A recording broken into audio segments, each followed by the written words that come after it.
Good morning, fish keepers. Cam here from the fishroom.co.nz. We've done it. We've made it to Friday. Let's crack into a coffee. Oh, that's hot, but delightful. All right, I'm not going to muck around too much. We have ourselves our first guest for 2024 sitting in the back room. So I'll push some buttons and say good morning to John. Hi, everybody.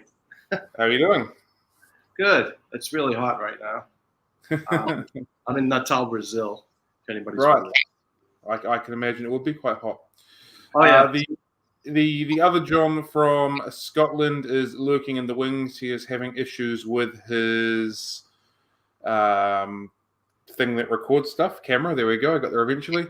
So he'll be in the chat, chatting away and that kind of stuff. So he's still here. He's just not on screen. So thank you very much for joining us, John. It is very much appreciated. First thing I would like to know is what sort of sparked your interest in keeping tropical fish, and how long have you been involved in keeping aquariums and fish for? I won a goldfish when I was a kid. I think it was like 1972 at a fair. Yeah. Seems like what the groups hate to hear. And I brought it home. Had no idea what to do. Put it in a turtle bowl that I had, and it was dead within within 2 hours. Oh, And my dad came home from work, and we went to the library, and we got all the books. Like we basically took every book from the library about fish keeping and brought it home, and brought them home and started reading and investigating. And my dad obviously had more, he could comprehend more about the whole thing than I could because I was just a kid. And then he taught me from there, and I think we had a 15-gallon aquarium with steel frames, and it was because I never really got along with my dad all that well, so it was a great thing that him and I did together when I was just a kid. Nice.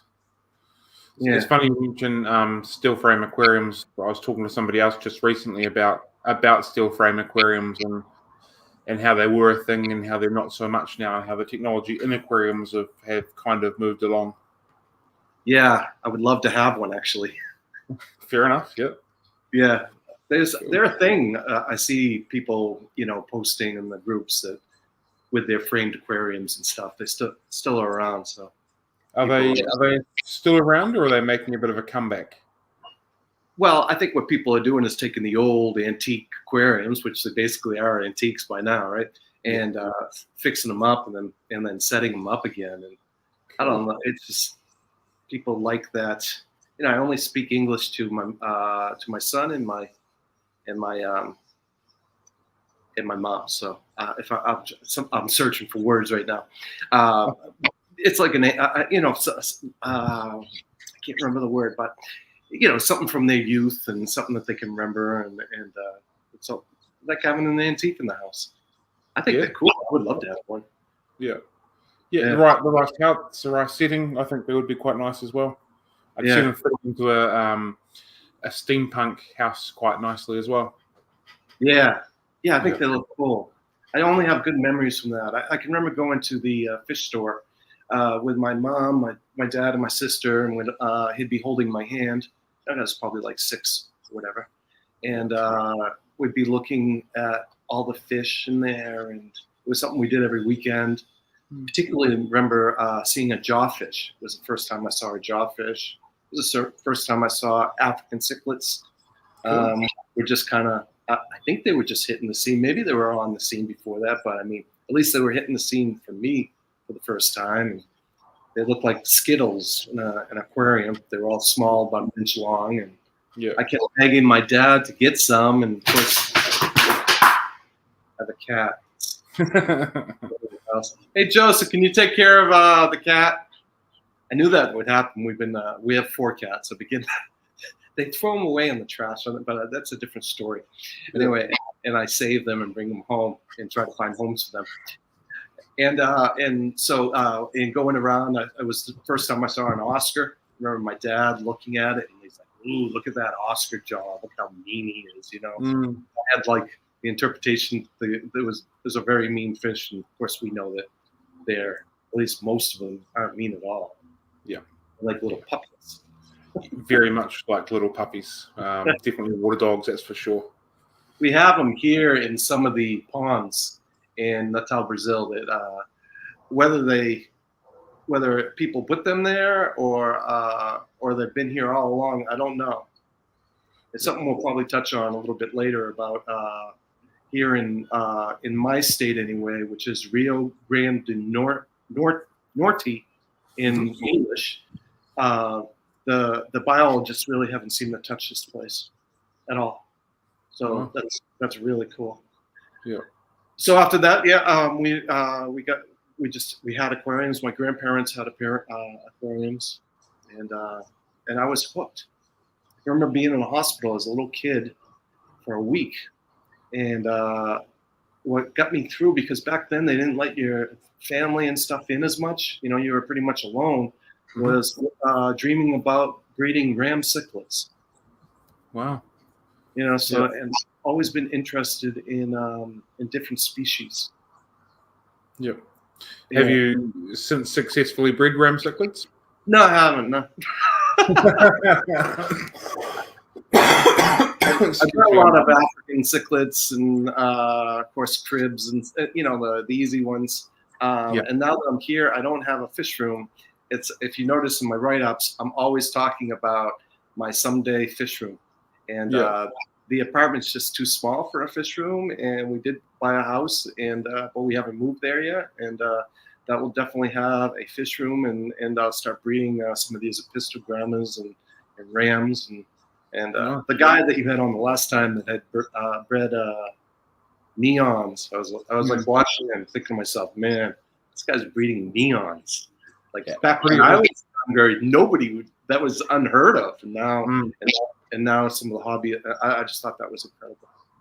Yeah, I thought David was phenomenal with not only making you share, but some of the stories on the species he's done. Like, it was just like, oh, you can do that. You just do this and this, and away you go. It's like, yeah, most people don't think of it that way, but yeah. Yeah, I watched it for like half of it, and then I said, man, I can't keep watching this, because how could I ever compete with that? I understand. He's living my dream, basically. Yeah, I think he was living a lot of people's dream, to be fair. Yeah, it was incredible. And I'll watch the other half later after this gets done. So have you been in Brazil for quite some time? Yeah, I came here in 1995 on a sword fishing boat. I was a commercial fisherman for 32 years, mostly lobstering in Maine. Mm-hmm. So that's how I came here. I met my wife. We married in 98, and we went back to the States for 14 years. And then she had broke her femur bone, and we came here because she couldn't handle the cold in the United States, and we came back here. Yeah. And I love it here, actually, and I'm okay after 32 years of lobstering and doing all that stuff in the snow. I'm good with the heat. I'm quite used to it. Nice, fantastic. Yeah. So you've mentioned cichlids a little bit already. Do you have a particular favorite cichlid? I do. I can't remember the name of it though. I have my brain right next to me though, so I can. I do have a favorite. It starts with a T. I'm into the cichlids from the Congo. Oh, okay. I'm loving them, and page. I could just go to my page. But they're all my favorite. I just like every time I do fish of the day, I get a new favorite fish. I don't do fish that I don't like. I just if someone asks me to do a species, I'll only do it if I find an interest in it. I do fish of the day for the viewers that don't know, and it's posted in like 9 groups. Cool. So we were going to touch on that, but we can touch on that now. So how I discovered John was through a couple of Facebook groups, and he does a written article of fish of the day. So where's the inspiration come from for that for you? That was, I'll get back to the cichlid thing. There's so many cichlids that I love. It's hard to pinpoint. I love the Shelleys. That was something that I was starting in my own personal Facebook, and I only had 2 people that really got into fish. And it wasn't called Fish of the Day. It was just like a fish species write-up. And then Mike Allen, he's the owner of Fish Tank Talk. He invited me to become a mod. At the time, I didn't even know what a mod was for his group. This group has like 250,000 people in it, somewhere around there. And I was like, okay. And then I posted, and I just came up with the name Fish of the Day. And then it was about finding the right size, so it would be a brief introduction, but it wouldn't be something that people would grab and say, okay, I know everything about this fish. Very adamant that this is not enough. This is just, okay, look what I found, check this out. And people don't want to read along. Like yesterday's fish was that barb. And, not that people liked it because it was too long. So it needs to be about a 3-minute read or people won't touch it. And it might be about aesthetic beauty. Everybody wants to see the beautiful fish, where I'm just more into small species of fish that have a like a jawfish. Even though it's saltwater, I love a personality in a fish. Yeah. That's what attracts you to me more than anything. So then after that, it came up as Fish of the Day. I was an admin. I was an admin in that group for close to 3 years, something like that. I finally left. And when I left, because all the write-ups were catered to that particular group, I have over 320 write-ups. It's like 330 now. And so I'm doing a rewrite on each one, and I'm putting it in like 9 different groups, which is exciting, to say the least, and a lot of good feedback. It's kind of enjoyable, although that's not the reason that I'm doing it. It's kind of like I love doing research about anything. I'm obsessive, like a lot of people that are watching are, and I want to find out about the fish probably more than they do. And so I read 2 articles, then I put it in the groups, and I ask them, what can you add to the table? What am I getting wrong here? Because there's a good chance I can't have every fish. 320. When I get to 100 species, I was like, well, what am I going to do now? I had no idea at all that it would get, that I would keep going. So now at 320, there's no way I can know every Latin name, and it's starting to get scrambled in the brain, to be honest with you. Yeah. Because there's so many different fish, it's hard to remember. Yeah, it doesn't take long to become overwhelmed with fish knowledge, as it were. And just confusing one pseudotropheus to something else, and like, oh wait, that's actually not the fish I was talking about. But okay, we all knew we were going with that. So yeah, I think you'd help me during this. But I really enjoyed it, and when I got out of the group, although I'm still part of the group, and they let me post my Facebook link in it. It felt like kind of like I was free in a way. I was kind of tired of, I don't know if this is probably a good way of putting it, but babysitting the people arguing about, the different diseases and all that stuff. Like, the silly threads that people get in. I think they come home in a bad mood and look to take it out on other members, because it's a big group, especially on a full moon. You can really tell that something's going on. Yeah, I do know exactly what you mean.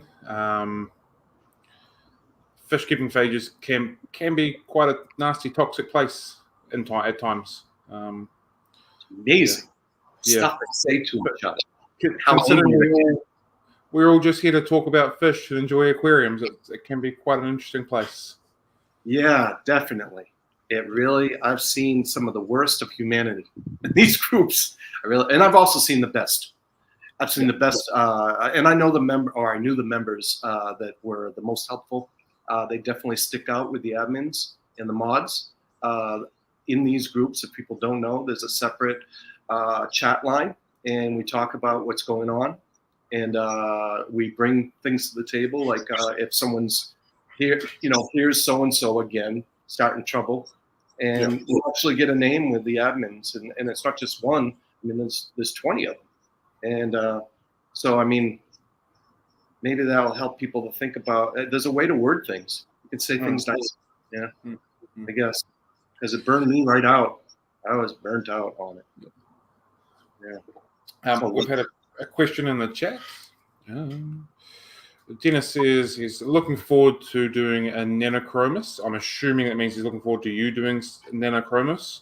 Yes. And does anybody have a favorite? Also, that he likes the African Tetris.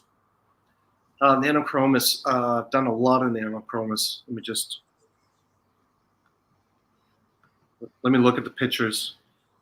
I'm not talking shop with anyone about fish, so. Oh yeah, the Nanochromis. Gorgeous. Oh, this is my favorite fish. This is my favorite cichlid. Oh, that's funny that someone picked it out. It's the Nanochromis transvestitis. If I abuse that word enough. It's if you want to Google it or something, it's the last name is TRAN, so it's transvestitis. I'll get John to put a wee link to something like that in the chat so people can have a wee look at that. Gorgeous, and that's the fish for me. I mean, that's the one I want to get. That's to me that is the most beautiful dwarf cichlid in the industry. Cool. I just don't know if they're even legal here.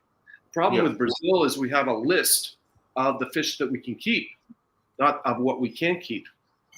So, and every fish that's not on that list, it ends up being I mean, I could have the wild fish and game here is called the Bama, and they come to your house with machine guns. I mean, they don't mess around. Wow. Yeah. Wow. Oh yeah, they actually barge in. They have to have machine guns because of some of the neighborhoods they go into. One thing about this place is extremely dangerous. This morning I woke up with a helicopter hovering over my house. So we go to these places. I know I'm kind of jumping here, but I thought this might happen. We go to these places to collect fish, and some of them are extremely dangerous. And it's because people know me here, because I've been coming here since 1995 that I'm able to get away with this. That's why the biologists didn't come here. And why come here when you can go to like the Amazon or something like that, where per square mile there's so much more to see. It's quite New Zealand's very safe. I don't think I've seen a machine gun in my life. I've held a gun when I went hunting once. Like, it just blows my mind to imagine that people just barging in your doors to make sure you don't have the wrong fish in an aquarium with a machine gun. It's just mind blowing. Yeah. Well, it wouldn't just be a fish. I mean, mostly it's about parrots and animals. That's really when they get serious. A fish. I mean, what my friend was telling me is basically even having a picture of a species that's not on that list, and the list is extensive, right? That I can get in pretty big trouble, even just having a picture of that. So, wow. I found a lot of. Oh, I'm going to get in trouble with this. I'll probably owe them a lot of money, but we have found a lot of different species here, but I can't do anything about it because I could get in trouble because I'm not. But my son is Brazilian as far as because he's got the dual citizenship. Even though he's born in the United States, and so I just put it in his name. It's just when do I reveal them? I have all the locations set up and all that stuff, and I have a piranha right down here that's probably barging in my door right now. That's I'm waiting to see how big it gets because I have an idea, and I don't know. And this really pissed off the piranha crowd, by the way. I don't know what they're a lot like the fish to keep, I guess, but that the idea that of a fish that wouldn't get that big I have an idea that because that particular body of water, which is a stream, we don't have any fish that are over 6 inches. How do I know that? Because the water is not like the Amazon. The water's clear as a bell. And I've collected fish up and down the whole river, which is really a stream. So, I mean, it's a stream, especially in the dry season. You can look across. I've caught tetra in there that I have pictures of on my phone that are that nobody could identify in some of the just tetra groups, and a lot of subspecies, like with the vivipara. It's the viviparda. I know I'm rolling my R's. I can't help it. It's the only way I've said it. Because it's kind of like a guppy, I guess. It's supposed to just be in the mangrove. It's the cutest little fish, and they have like it's like an antler kind of. It's from that family, right? And every different body of water, they have a different appearance. They're never the same. I mean, it really is amazing. It amazes me. Like we could go down. If you were here, right? Let's just say you're here. That would be cool, by the way. And we went down to down the place down the road, which is I'm right in front on the beach, right? And it's a mangrove forest. And on part of it, where it's just mostly fresh water until the tide comes in, they are just brown, ugly fish. Nothing to look at. And then if we went to the stream, they're gorgeous, gorgeous. And then, like, if we went on a real river, which was hours from here, these viviparas are the most beautiful tropical fish I've ever seen. They almost looked like a guppy. They had such long fins, and they were right on the outlet where going into the ocean. And this was, a big river. And my buddy and I, Wayne Wright, I need to mention his name. He's the most knowledgeable fish keeper I've ever met. He's bred, guaranteed, neons and everything else. He was a professional breeder. He's taken out some of the biggest mines. He lives in the Amazon, out into the jungle. And he came here. And he really got me going. I needed something after commercial fishing for that long. I needed something an outlet. And we just started driving around, going from body of water to body of water, checking out all these different fish. It was incredible. He was more into the plants. He knows every Latin name he could say. He's amazing. It's kind of like going to school for a day, going to a university, spending a day with him. For sure. I had to learn his language. And honestly, I didn't understand him for like at least 6 hours. He had such a thick accent. He speaks English. He speaks Portuguese well, too. Cool. Yeah, he has no fear whatsoever. Yeah, sounds like quite a weird adventure. We've just had a question again from Dennis. What country and river, and don't reply if it can get you in trouble? I don't know. All I know is Brazil. I don't know. Brazil can get you in trouble if you don't.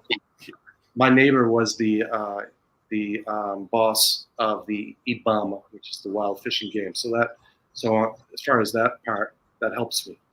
You really need a special license for pretty much everywhere you go. Then again, this is Brazil and all the third world countries. What you can get away with is amazing if you know the right people.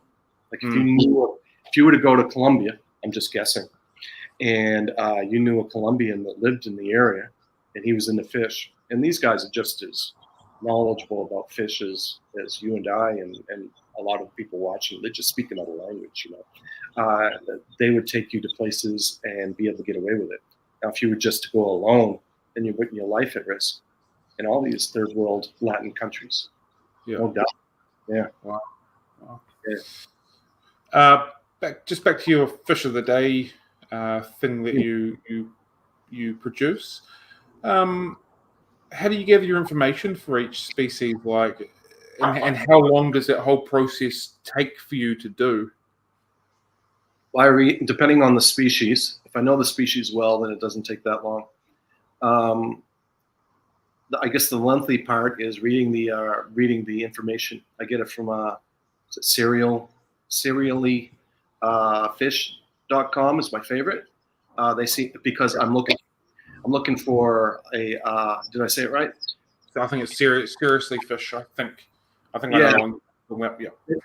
Because I want to know about the habitat. That's like the first thing that I need to know. Because if they're in Peru or something like that, they could be in the Peruvian mountains. The water's colder there. The Amazon, the water's warmer than it is here. My aquarium water's is 85 degrees now, whatever that is in Celsius. I don't know about. So that's what I want to know first. I mean, I'll read the whole article, but that's like the most important thing, and that's usually what I post in my fish of the day is about that. Yeah, that's something I always try to touch on without not lagging on it too much because I just mentioned what kind of breeders they are. I used to put in how they bred and all that stuff, but you'll lose the people's attention because it's my overview that I really want them.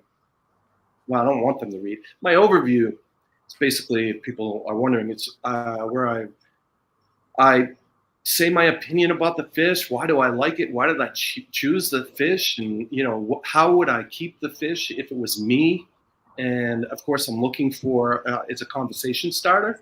And so that right there only takes me 15 minutes. But I'm a writer, so and I'm creative. Paintings and stuff like that. So it doesn't take me that long.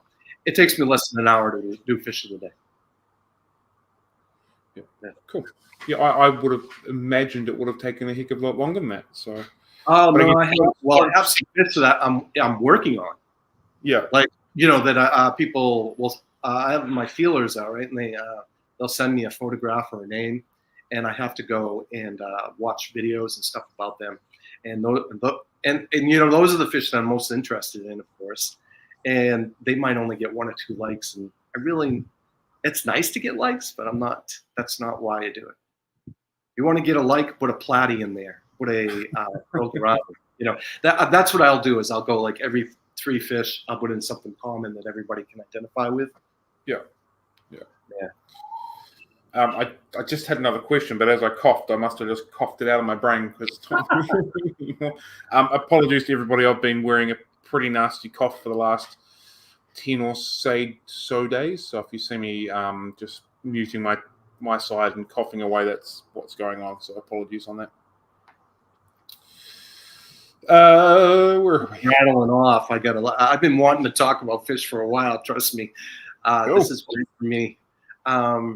Again, about the going to find the fish. You would think it would be in the crystal pure streams and the ponds where the most species are. But that would be completely wrong, at least here in Natal.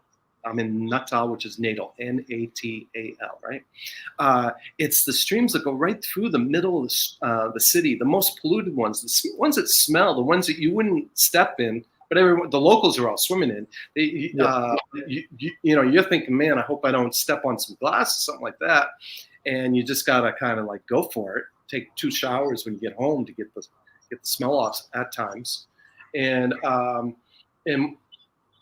that's where you're going to find the most species of fish and the most plants too, because it has the ammonia, the nitrates, feeding the plants. And then I'll go to another place that's I have a piece of property that's right in the country, and they have a stream going by there, and not even see a fish. And so it's really the opposite. Another thing is I've stepped in water that's over 100 degrees. What's that, like 40 Celsius, right? I've stepped in water 40 Celsius to catch fish, and they're still alive. They're still alive. Wow. They're alive and thriving. In fact, out back, I used to have, when we had a house, I had container ponds with filtration plants, filled with all these plants that we collected. It's quite fun, actually. That's why I can't wait to get to our house. It's under lease right now, and there's someone there. And the water hit 110 degrees, and I was like, "There's no way that a fish can live through this." We were right in the heat of the summer, like it is right now, right? And I went and looked. A couple of days went by, and I was expecting to see some floaters. They're having babies. Wow, it was amazing. I mean, they use it. And a lot of things I see about the goldfish. we know when we used to post, would let through a post about goldfish, African frogs, like bettas in a small container. Like we knew there was going to be trouble. We had like a list, right? And goldfish with a heater, people would freak out. We have goldfish and I'm not saying it's a thing to do, but here, all I can tell you is what I see, and I'm not a big goldfish guy. The last goldfish I had was when I won it at the fair, right? And the water temperature in the pet shops, because they're on ground, I'm up 3 levels, well actually 4, is 90 degrees. So let's see, 90 degrees would be that's like 37, 36. Getting up there, yeah. Yeah, it's really hot. That's very hot. And they told me it gets to 90 degrees. And I'm like, well, how are the goldfish? And they were just, we never have any problem. They were surprised I even asked. Yeah, wow. So I would never comment that in a post because I would get crucified. Yeah. I'm out dry, basically, because of, and maybe they don't live as do you think it's an adaptation thing, or do you think there's enough oxygen around for them to continue to soldier on, or how do you think it's kind of come about? I've thought a lot about that, and not about the goldfish, about the fish that, because I'm not a big goldfish guy, but about the fish that can handle this heat. It had to be an adapting thing, because I would say that the water never gets colder than 70 degrees. The ocean temperature is 85 degrees year round, never changes, even in the winter here, because I'm pretty close to the equator. I'm like 1,000 miles, what's that, like 1,400 kilometers or whatever, from the equator. And they have to do that for adapting. I've seen fish in a horse hoof hole I collected. And to say that water was hot would be an understatement.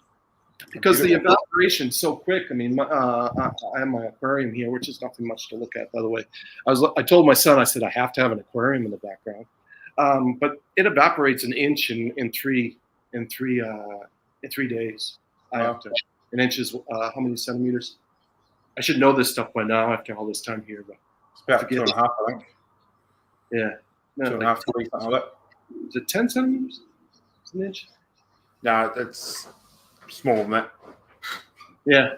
So anyway, it evaporates that much. We can just use fingers. What's in the aquarium that you've got behind you? Oh, I don't have anything that I caught here except for the plants. Yeah. I have the neons. It's an old aquarium. I don't know if you can see it well. Yeah, I guess so. Right there we go. I have neons and cardinals, rather. And I have one very lonely white mountain minnow, which shouldn't be here, right? That they had. And I have some rummy nose. And I have the Eldolf Coriolis, which I love. That was the dream fish right there. Beautiful fish. When I was a kid. Yeah. I couldn't even imagine. I bought them for, I could talk about prices here. So I bought those fish for 35 reals. $1 equals 5 reals. So I bought those fish for like $3. That's cheap. Yeah. Which equates to around about $15 New Zealand, and they're, I think we sell them for between $30 and $35 each year. I think. Yeah, I think they were $50 in the United States. I remember looking them up on Google, and they are just everything I was hoping. They really are. They're a cool fish, huh? Yeah, and I'm just letting them grow out, and I'm hoping they breed in this aquarium. I'm gonna go get 10 of those viviparas from. That's what I'm gonna put in with them and let them breed. Because I showed the pet shop, which they didn't know they existed here. And this is a mom and pop pet shop. They know everything. They know all the fish. I mean, there's nothing, you can't show them anything. And I started showing them stuff that I'm collecting here. Right. And they were just, they were awestruck. And I said, they're peaceful and they're beautiful. And he said, yeah, they're beautiful. And so I'm going to bring them. I figured I'd breed them and bring some in there. See if I can change my goal is to change the hobby in a way. I don't care if my name's on it, is to like help it. I think the biggest problem in our hobby, besides for inbreeding, is like not getting fish from an area like this, because we have stuff that's so different. Yeah, it's a shame, really. And I don't want to go clean out a place. I mean, there are thousands upon thousands upon thousands of tetras. I mean, you can't. And when they have babies, they all go in the very shoal water, just about this deep, on lily pads. It's thousands of them. One time I went down there with a small net, knowing that we just had the rainy season. Oh, that is something I'd really like to talk about, the rainy season, what that does. Cool. And I just scooped up a net full and put them in my hospital tank to see what I'd get. I had pike cichlids that you'd never seen. I had the tetra that I was talking about, tetras, and the viviparas, and just all kinds of fish. Wolf cichlids. I wish Wayne was here next to me, but I probably wouldn't be able to get a word in edgewise. He's got the gift of gab, that guy, and he'd be saying all the Latin names. I know him. And so when the rain season hits, and the same thing happens in the Amazon. If people want to breed fish, like that guy was talking, what was it, Dave, the last time, they've got to remember about the rainy season here. I mean, when it rains, whole neighborhoods get buried. Wow. All the water rushes in new food. It changes the pH, because rain is like 5.5 at pH, right? It makes the water more clear. Or no, actually, it would make it more tinted because of the foliage that gets rushed into the streams and the lakes. The stream, that's when it becomes a river. Then it looks like a river. Yeah. I have to let my dog in, or he's gonna just keep scratching. Yep. It makes his way through. Do what you got to do. Okay. Hope everybody is enjoying this. I'm very much captivated with this conversation. John and myself are having a quick little private chat in another section, and I know that he is absolutely being captivated by this as well. So, phenomenal times. Some very cool things being told and learned, and some nice stories happening. So, if you are enjoying it, please give it the old like, and if you haven't yet, give us your follow and all that kind of ziggy. Yes, Rochelle, I did enjoy the concert. It was phenomenal, and we're back. Cool. Yeah, in the rainy season, I was talking about that. Another thing, that the flow of the water changes.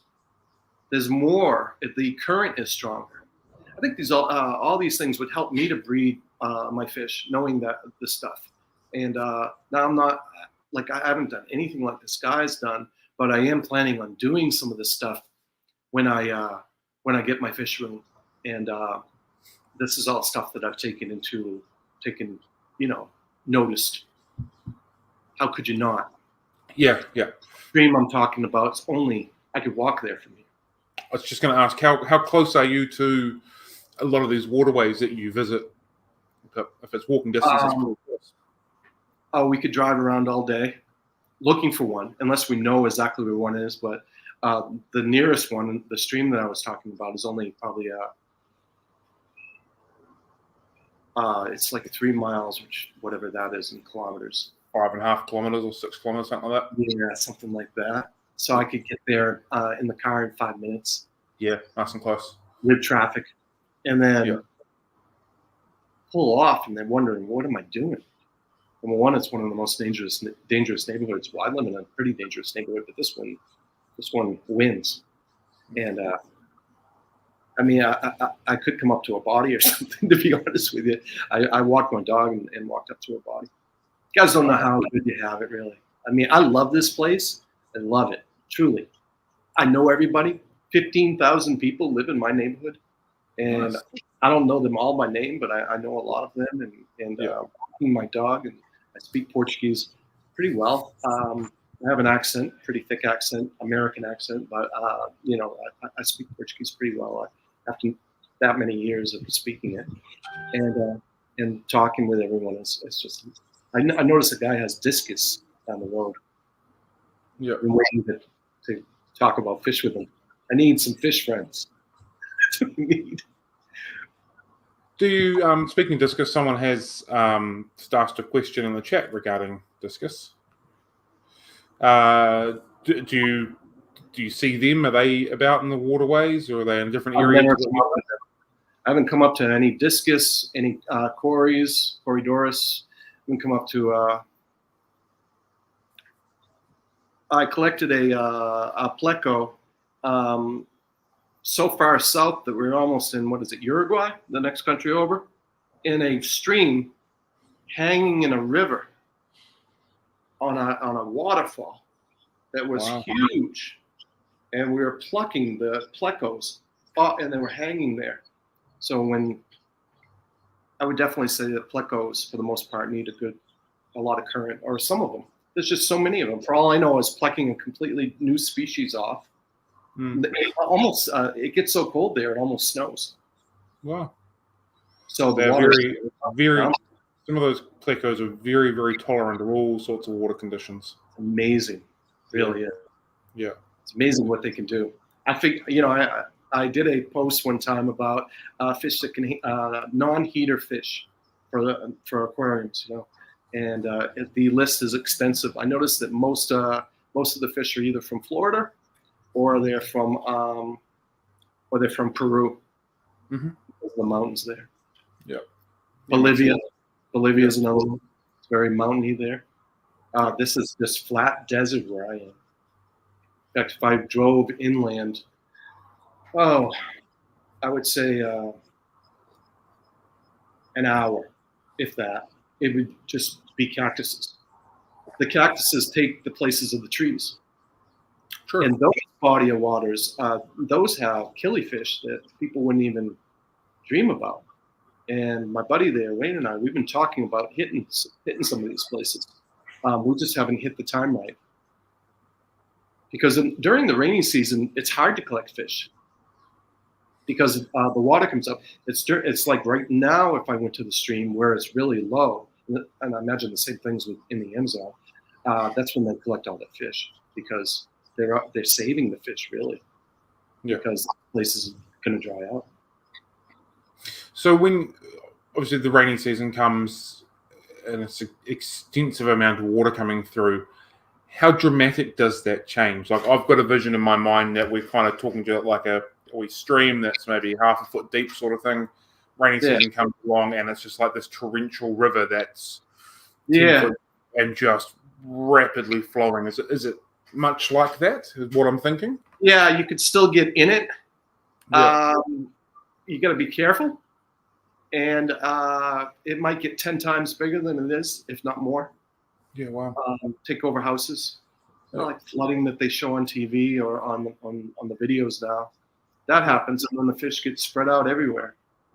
And some of the lower lying places, it just completely floods, and all those fish end up in swimming pools and you name it. And they're there. I've found frogs, completely aquatic frogs, in a swimming pool. Shouldn't have even been there because it had flooded out. Yeah. Is there people where you are that collect fish for a job to like export, or is that not a thing in your region? It's not a thing here. But they have the fish farm in Recife and Fortaleza. They have fish farms there. But we don't have direct flights that go to the United States. We don't have direct flights that go to the United States and from Natal. But I would say Recife is what it's like. I think it's 4 hours away, and Fortaleza is a 8 hour drive. So those places are quite a way. So it would be hard to collect fish here and sell them to anybody else than the fish shops. Yeah.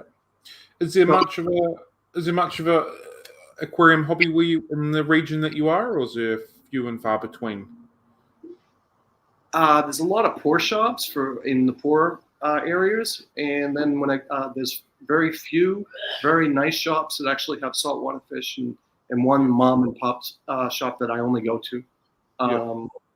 It's about 40 minutes from here. So when I go to the pet shop, it's like I wouldn't say it's a major ordeal, but I have to think about traffic and stuff like that. Yeah, bit of an event. Yeah, and all the plants there are all plants that I've collected here. There's someone collecting plants for him. Yeah, to get him through that. Yeah, and then they just put them. You buy. People are buying plants. I bet you there. I don't know. I know there isn't for fish, but I bet there are for plants. Mm. Yeah, that makes sense because Yeah. I'm seeing plants that we have here all the time. Does make sense. Is there a strong club presence where you are, or is that not a thing? A strong what? Like fish club or aquarium club type of scene over there, or is that not really a thing? No, it's mostly towards São Paulo, St. Paulo, and I keep saying these names in Portuguese, not on purpose. St. Paulo, maybe in Recife, maybe Fortaleza. I think probably more Fortaleza because they're bigger. And my buddy, he went where they have fish farms. I would think that they're probably more into it. Mm-hmm. Or here, I don't know. This bigger. I mean, without getting into Brazil and the economy here, it's a bigger division. There's really not that many mid-class. It's either you're really poor or you're really rich. Yeah, I'm a mid-class. Oh, one thing I was just thinking about that tetra. So I got this bright yellow tetra, and I noticed it was over at the stream here. It's the only place I found it. And I noticed that it was super aggressive in the stream. It basically had, excuse me, I don't have coffee. I don't even drink coffee. I have water, so I'm faking it.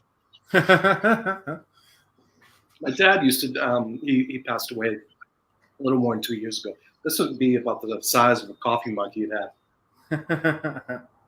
You have to stay hydrated here.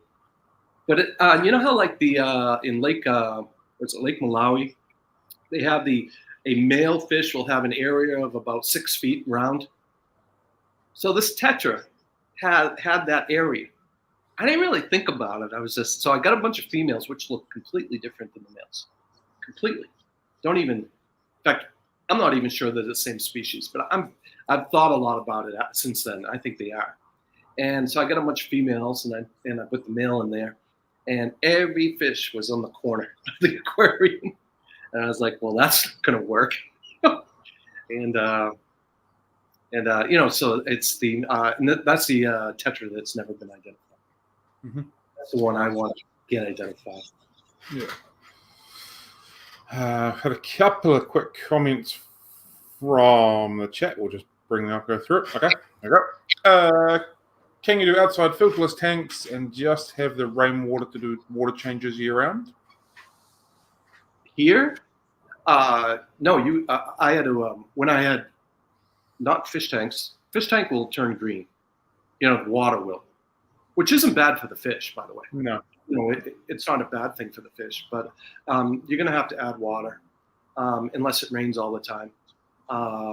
And as far as without a filter, it's amazing what plants will do. Plants, you load the top of it and have a little, use a hose to have so you can see what's going on down there.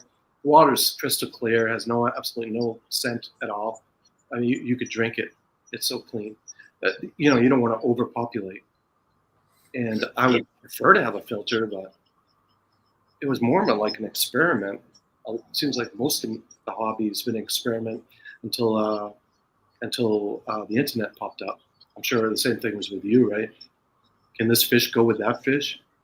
Stuff like that. Yeah. A lot of it.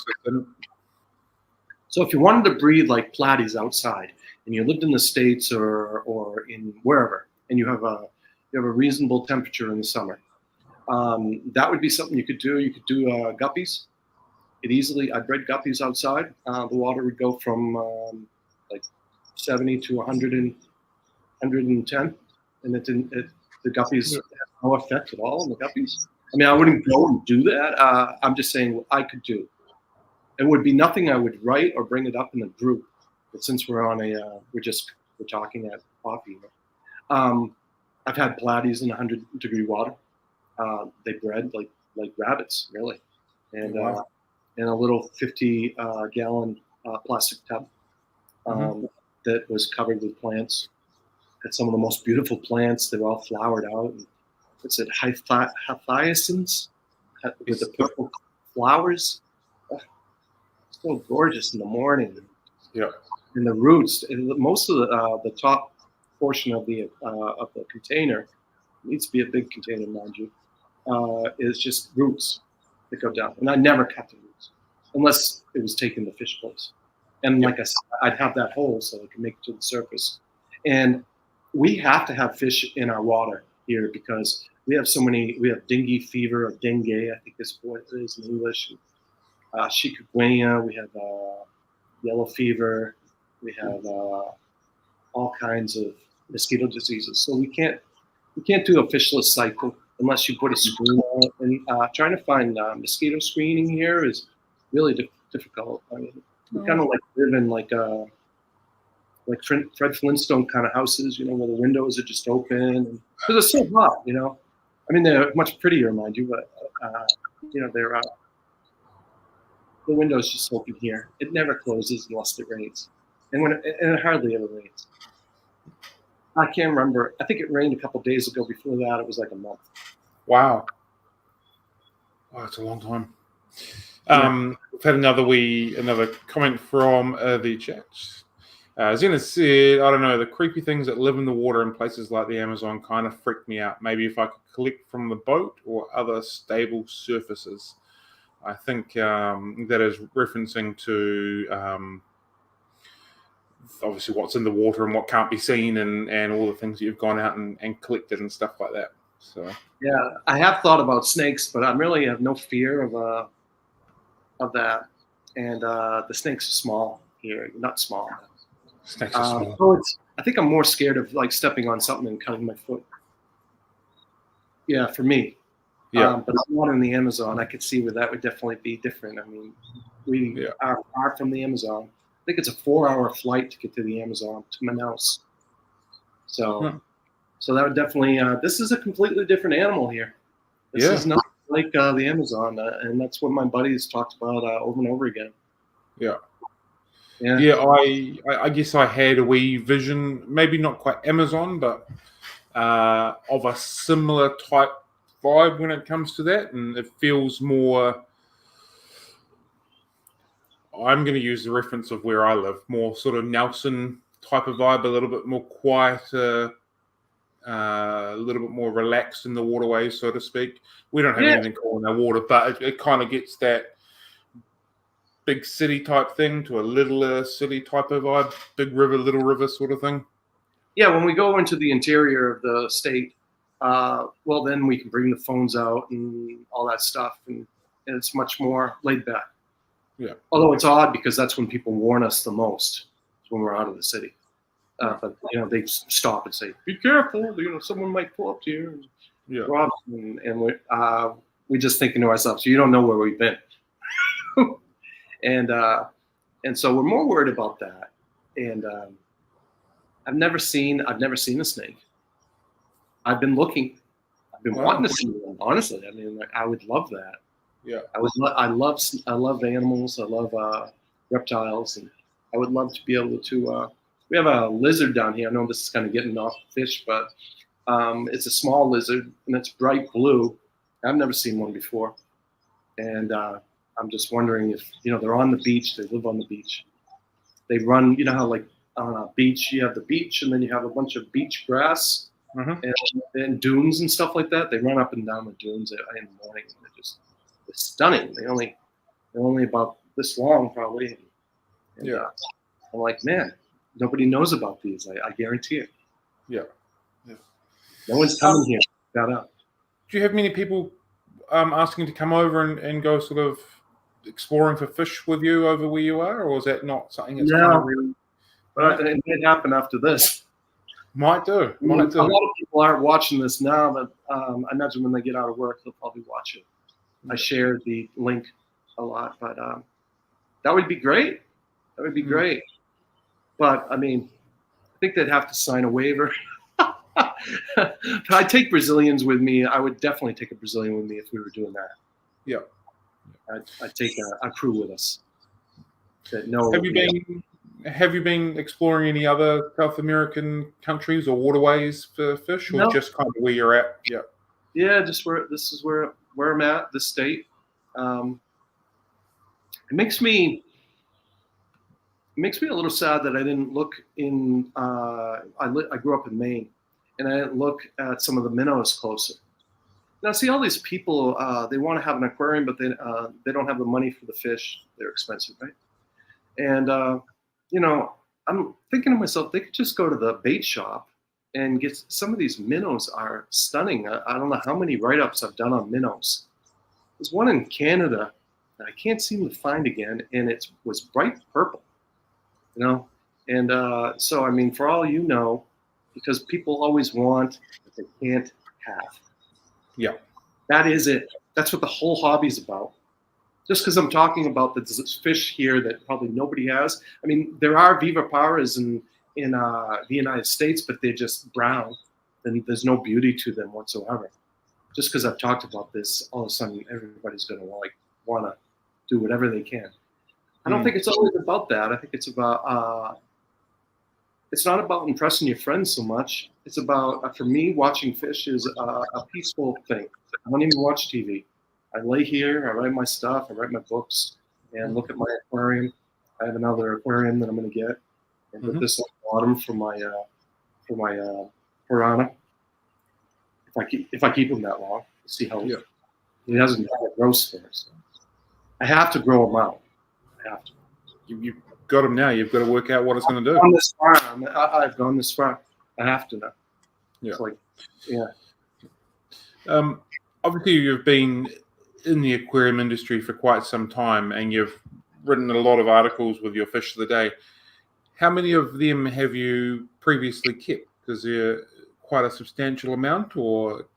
Yeah, quite a few. I mean, for a hobbyist, even though because when I was in the lobster industry, you get up in the morning at like 4:30 or whatever, and then you come home at about 4:30.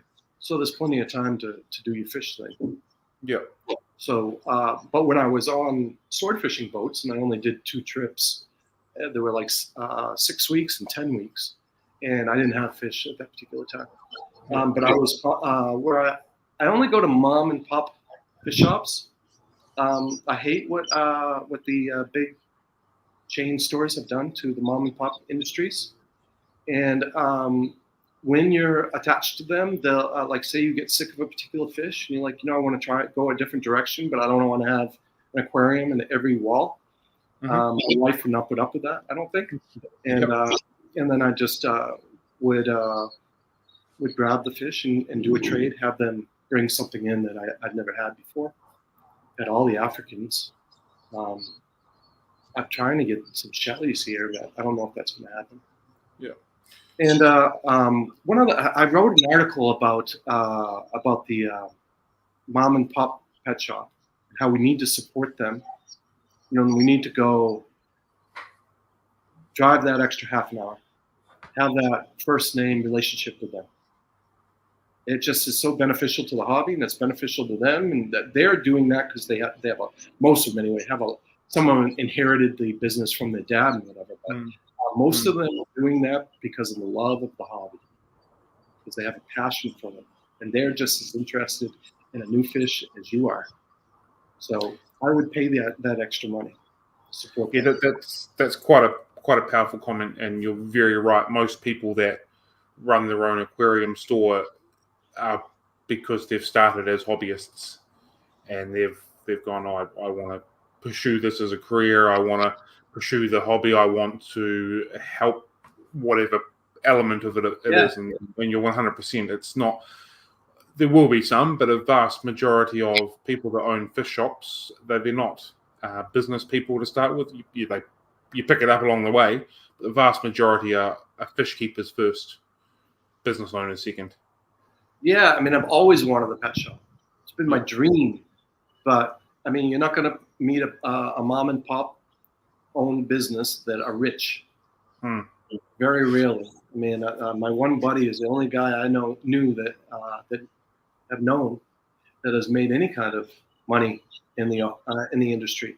And I doubt it was from his fish shop. I think it was more from taking these people and stuff like that out into the Amazon, because he speaks the language and translates and knows the hobby, and he's much better at the names in Portuguese as well. Everyone has their strengths. That's definitely good. Yeah. You mentioned your son before. Does he have a passion for aquariums as well? No, that was kind of disappointing. Although I didn't like drive. I was hoping maybe after I die, I was hoping that it would be a father and son thing like I had with my dad. But we have so much in common and do so many other things that, like that was it with my dad. I mean, we didn't have any relationship at all, and it was just that was it. That's all we had. We did go fishing a couple times, but aside of that, we had nothing in common, or maybe we had too much in common.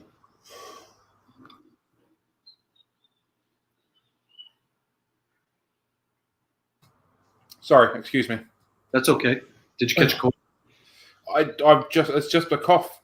It's just this nasty cough that won't leave here. Everybody was catching a virus here last week. I caught it. I was really sick. Yeah, my young fella bought something home probably about 2 weeks ago, and it's just gone through the house. It's been nothing but a cough, everyday life, no dramas, just a pretty stubborn cough. There's like 15,000 people in one neighborhood. It just spreads like wildfire because everyone's so close. You know, they're so much closer here. Yeah, you know, everybody hugs, and they used to kiss each other on both cheeks, but after COVID, that kind of destroyed that. Yeah. I'm well aware that you're a writer or a novelist, and you've said before that during this our time together that writing is one of your big things, your big passions. How has that influenced what you do with your Fish of the Day stuff? Huge. Yeah.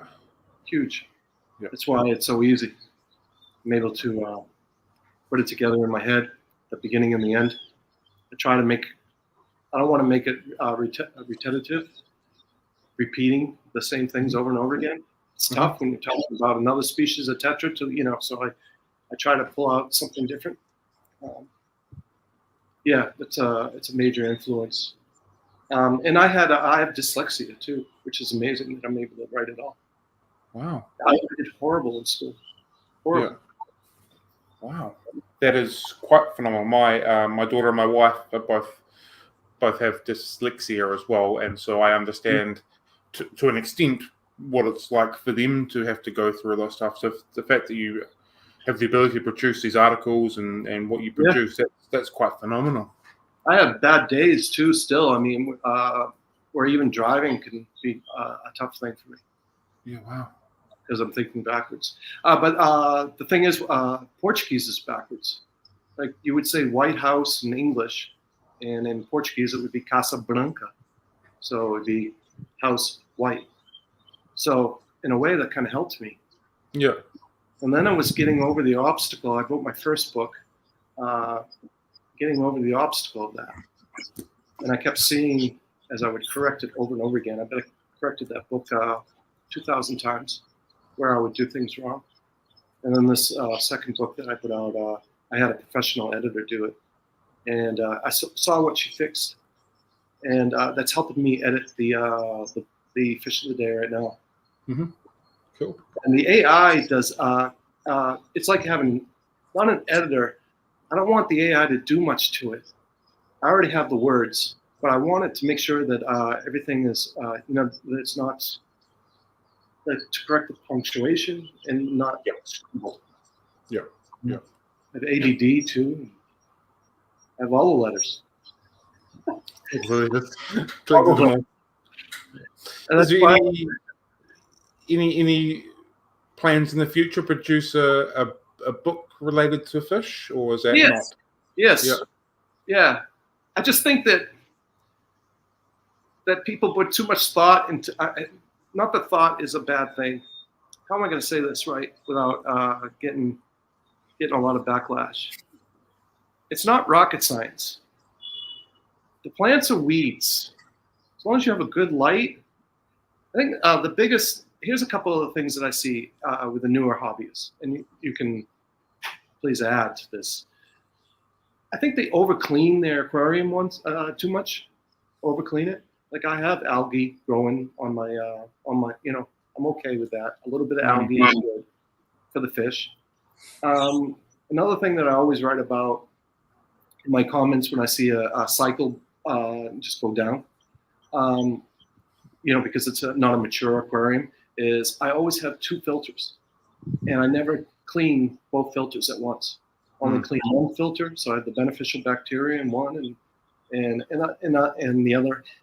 And another thing, I wanted to try to help people that don't have a lot of money, because the hobby is getting so expensive now, and let them know that there's fish in their area, and they just have to go see the wild fishing game, and probably it's just be just getting their license and going out and getting them, and bringing them home. They'll be 10 times more hardy. They don't need they're not going to need a heater, than a fish from the Amazon,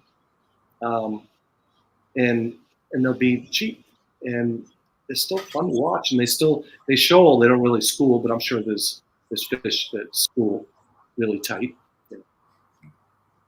How do you think the hobby is as strong as I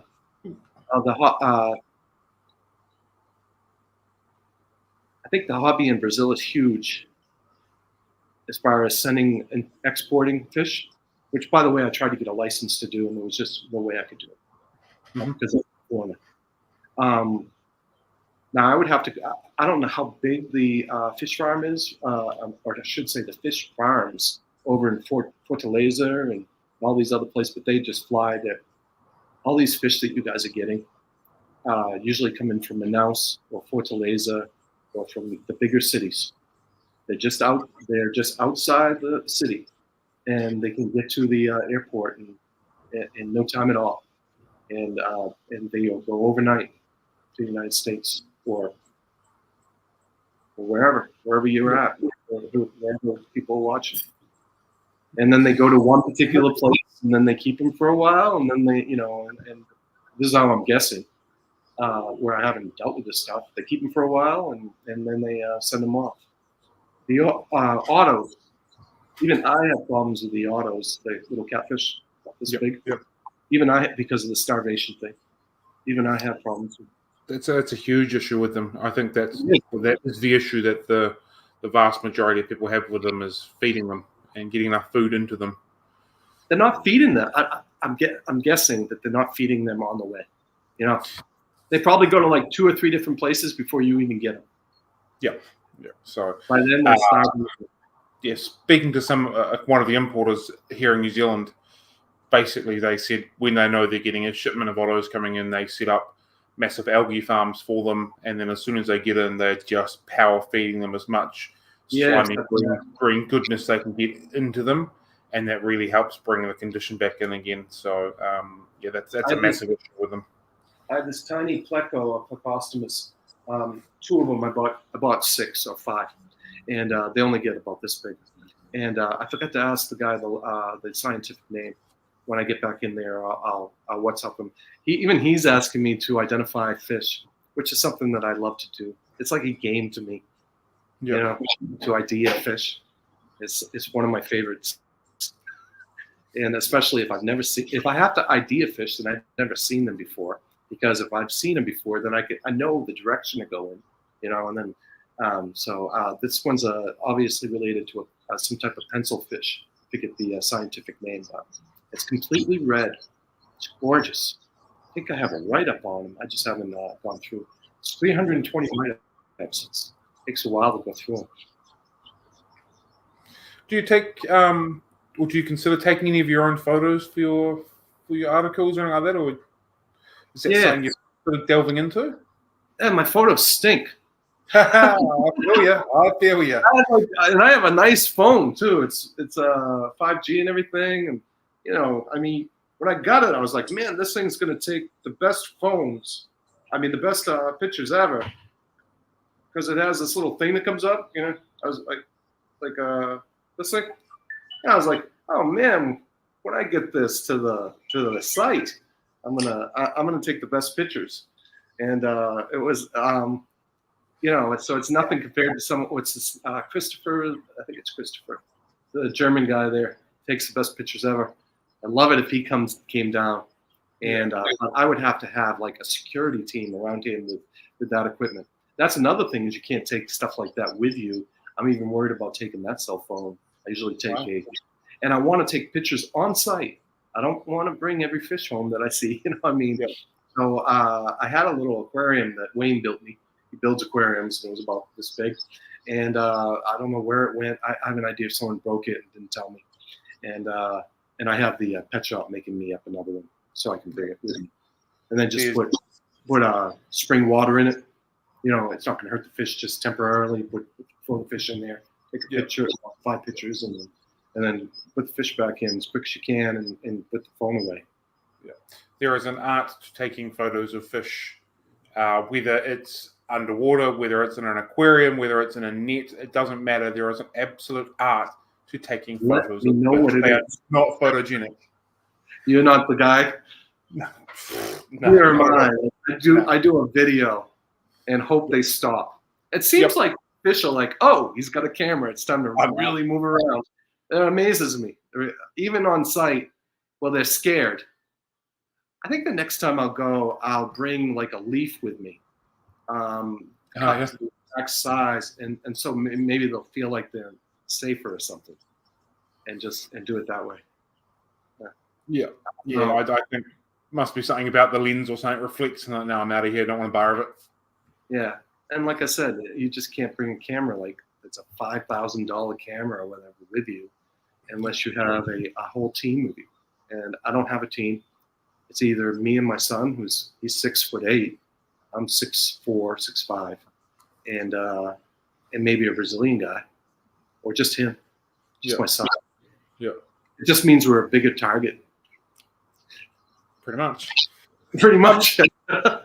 But all I have to do is tell them the name of my neighborhood. Do you collect hardscape as well when you're out and about? Do I do what? Do you collect any hardscape, rocks and wood and stuff when you're about? No, I collect all my driftwood from while I'm walking with the dog in the morning. Anything that's dried out is good. Yep. Anything that's wet and moist and still has some life to it. If it's been sun baked, it's good to put in your aquarium. And if it's not, you need to identify it. And I don't know the trees here like I know in the United States, and so I don't put anything in my aquarium unless it's been. I have a tree. I wait. I look at branches and I'm like, that one's coming down pretty soon. That's going to end up in my aquarium. But I will go down there and get some when I get my new aquarium, which will probably be about a 75-gallon. I don't know what that is, and I know it's the same. About 300. Yeah, 300 liters. That's what I'm looking for. Right? Not real tall, wide and deep. Not deep, but wide and long. And something that's going to go across this wall. This sofa is going to go over there. And right now the house is a mess. I wouldn't show this to anybody. My wife would kill me. Brazilian women are a little different. You invited someone in the house. You get in trouble. Yeah. So have you considered setting up like a biotope or something similar to from the little river that you collect from? Well, that's what I think this is. My aquarium looks exactly like that river. The only thing that's missing is the trash. That really, if you were going to go walk through the river, it's sand like that with a bunch the only thing that's missing is dead foliage. But there's enough water going through that you don't have the black tank thing going with the current. But that is exactly what it looks. I know I just have a couple of sponge filters and a power head. That's all I use. The plants do fine. So that's exactly what it looks like. I have pictures on my Facebook. I'll post a bunch today if people go to it. And it's John. You can put it in your link. You'll get if John can if you could please link to the other John's Facebook page, that'd be cool, Matt. Do you think the hobby is as strong of an industry in Brazil, or is it not really a strong industry? It's not as strong as it is in the United States. Yeah. Especially after the pandemic. Everybody has fish. Most people would get really mad when they see the size of an aquarium that they would put their fish in. Mm-hmm. I've seen angelfish in a 5-gallon aquarium, very small, way too small. I don't even really like angelfish, to be honest with you. I like the autumns, but I don't. They for the most part, they don't really seem to be people in the city. It's city people. As far as that, if you get outside the city, there are people that breed fish and sell to the pet shops here as a side business. Yeah. They love it, and then if you get like in the Brazilian group, I've never met people that know more. Brazilian fish group that I'm in. I've never met a bunch of people that know more about fish than that group. To be honest with you, I mean, except for probably you. I mean, I don't know a lot, and it's someone like Wayne and some of these other people. We have a biologist that lives about 2 hours away in a beach called Pipa, and he's incredible to talk to. Spoke with him for an hour at the federal police and never even had an idea he was in the fish. And all of a sudden it came out. I forget how. Oh, I told him I caught a piranha in Natal. He was like, and his wife knows all about fish too. And they were like, "You mean you caught a pacu?" I'm like, "No, it's a piranha." And he looked at me and he just started smiling. He's like, I'm a biologist. You trying to pull over on me, right? I was in my class. And before he knew it, I had the picture out and showing him. He was like, "That is a piranha." In Natal? And I was like, "Yeah." And I've caught 2 in 2 years. That's how many I've caught out of all the times I've gone. Although I have had some health setbacks. I've had heart issues and arrhythmia, and that kind of put me on my back for a while. But I'm feeling really strong now. How often do you go out looking for fish? I'm going to go out this weekend. When Wayne's here, we go out daily. We'll spend 2 weeks going out every day, going different directions, trying to find different places. He drives me without doubt. He pushes me more. But I'm always happy after I really enjoy it. Yeah.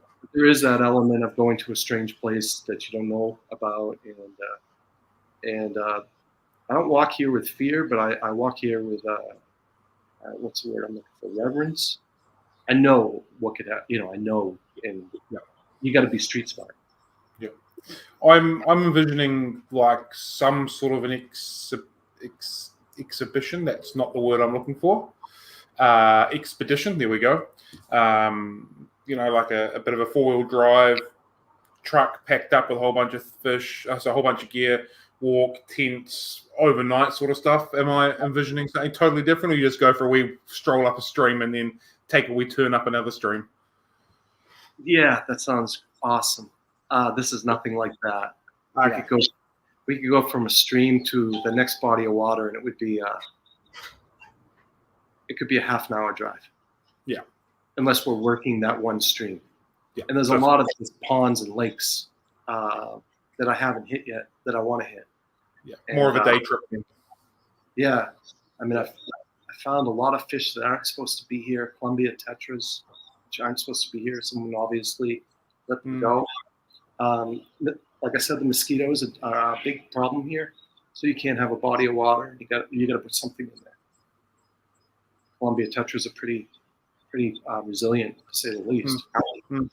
Another fish that I don't think I've done a write-up on because I'm not really crazy about fin nippers unless they. You ever notice the tetras always have that size, that face when they bite fins compared to the aquadynamic? And that doesn't always go, but for the most part, if you see a tetra like a black skirt tetra or something like that, more than likely you don't want to put a better in with them, with long fins, or a guppy, a fancy guppy, where like the neons and the cardinals, they call them neons here. I've never actually seen a neon tetra here. All the places have the cardinals. Yeah, that's something I've noticed with people we've spoken to. Yeah, the cardinal tetras are often called blue neons overseas, and we defer neons, cardinals, green neons, black neons are all different, but yeah, they're all often sort of lumped very similarly together. Oh, another thing I was just thinking about as we were talking, I was thinking about the temperature thing again. I don't think that people keep their aquariums warm enough, especially with neons. I was always losing neons in the United States, even cardinals, you know. And then finally, I started keeping and this is in the States, I started jacking my temperature up to, the low 80s, and I stopped losing fish. That was it. Because I asked Wayne, I said, what's the difference between the water there and the water here? He's the only person I really know well. That he said, well, the first thing is the streams and the rivers and all that stuff are warmer, outside of the pH difference. The pH here is a little higher than 6, maybe 6.5. And I'm like, really? Warmer than the water here? I was having trouble to even imagine that. So people are getting these fish and they're putting in like 75-degree water. And I just think unless they're from Colombia or not Colombia, but Peru or a mountainy place, and that, I don't know if that's a good idea. I would keep it at least 80. My opinion.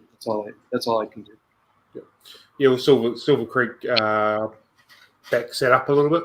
I was wondering the same thing. Used to lose lots of neons, then started running the water temperature between 82 and 84, and haven't had any losses since. Yeah. So that would kind of back that up a little bit. To me, like the magic temperature, I guess, really, to be honest with you, is 84. Yeah. That's where African cichlids breed. That's when you're going to get I never lose fish, really, unless I go get an auto. They live a full life, in my opinion. Yeah. And I'm not checking the water perimeters constantly. One thing I found with the planted aquariums, they're just so much easier to keep. I'm trying to do the maths on Fahrenheit to Celsius in my head. Yeah, that's I can do it on my phone. That's one that's one I can't. No, I can do it on my phone. I can work through, but that one's definitely not one still yet. Wait a second. Yeah. How many Celsius is 84 Fahrenheit? 84 degrees Fahrenheit is equal to 28.889 degrees Celsius. 29 Celsius. Cool. And so that goes against pretty much the general consensus when it comes to neons, which keep them a lot cooler in the 23, 24 realm. I think they're completely wrong about that, but I in my opinion, I think that they're completely wrong about that. Yeah. Knowing that they come right from the Amazon, where my buddy's saying that he's swimming with them, and the water temperature is way warmer, So I think that's kind of cold on the cold side. But you keep yours warmer, right? I keep mine at around about 25. What do Dave kept them at? He'd be the guy to ask.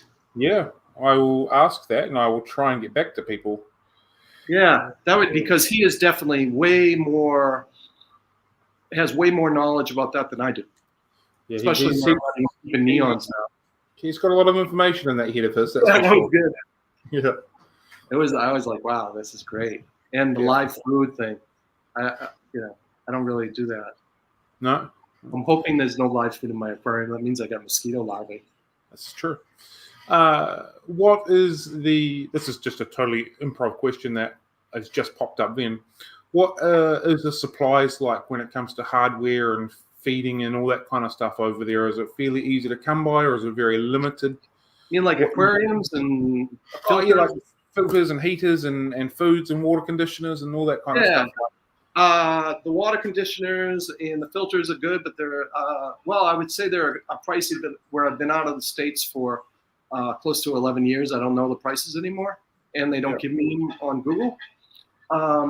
The aquariums, almost all of them are homemade like this.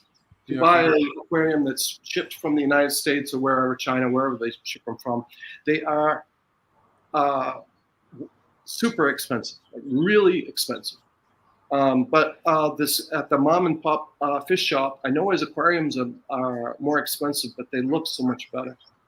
Just I'll pay the extra money to have a beautiful. I want to have a beautiful. I want my aquarium to look as good as it looks inside. And to me, it looks because I like that natural scape. That's what I'm drawn to. I see these beautiful aquariums, and they got grass in them, and they're in there cutting with the scissors, and I think to myself, wow, that is so gorgeous. I wonder if there's any place that looks like that in the wild, and not to knock them. I would love to have an aquarium that looks like that, but I would have to have more than just, if I'm going to have one aquarium, it's going to look like this. Yeah, I've got a massive respect for the people that do that aquascaping and that manicuring. That is an incredible art, and they are very good at what they do. It's just not what I really want to be looking at when I'm setting up an aquarium. Gluing the twigs together, and I mean, I watch videos. I'd rather watch a video about that and just think about it. Mind-blowing some of the talent. And this mom and pop place could probably get me that stuff if I wanted it. And maybe I'll do it someday. I'm more interested in doing a blackwater aquarium, where the fish can just breed, living off the microorganisms that are coming from the leaves.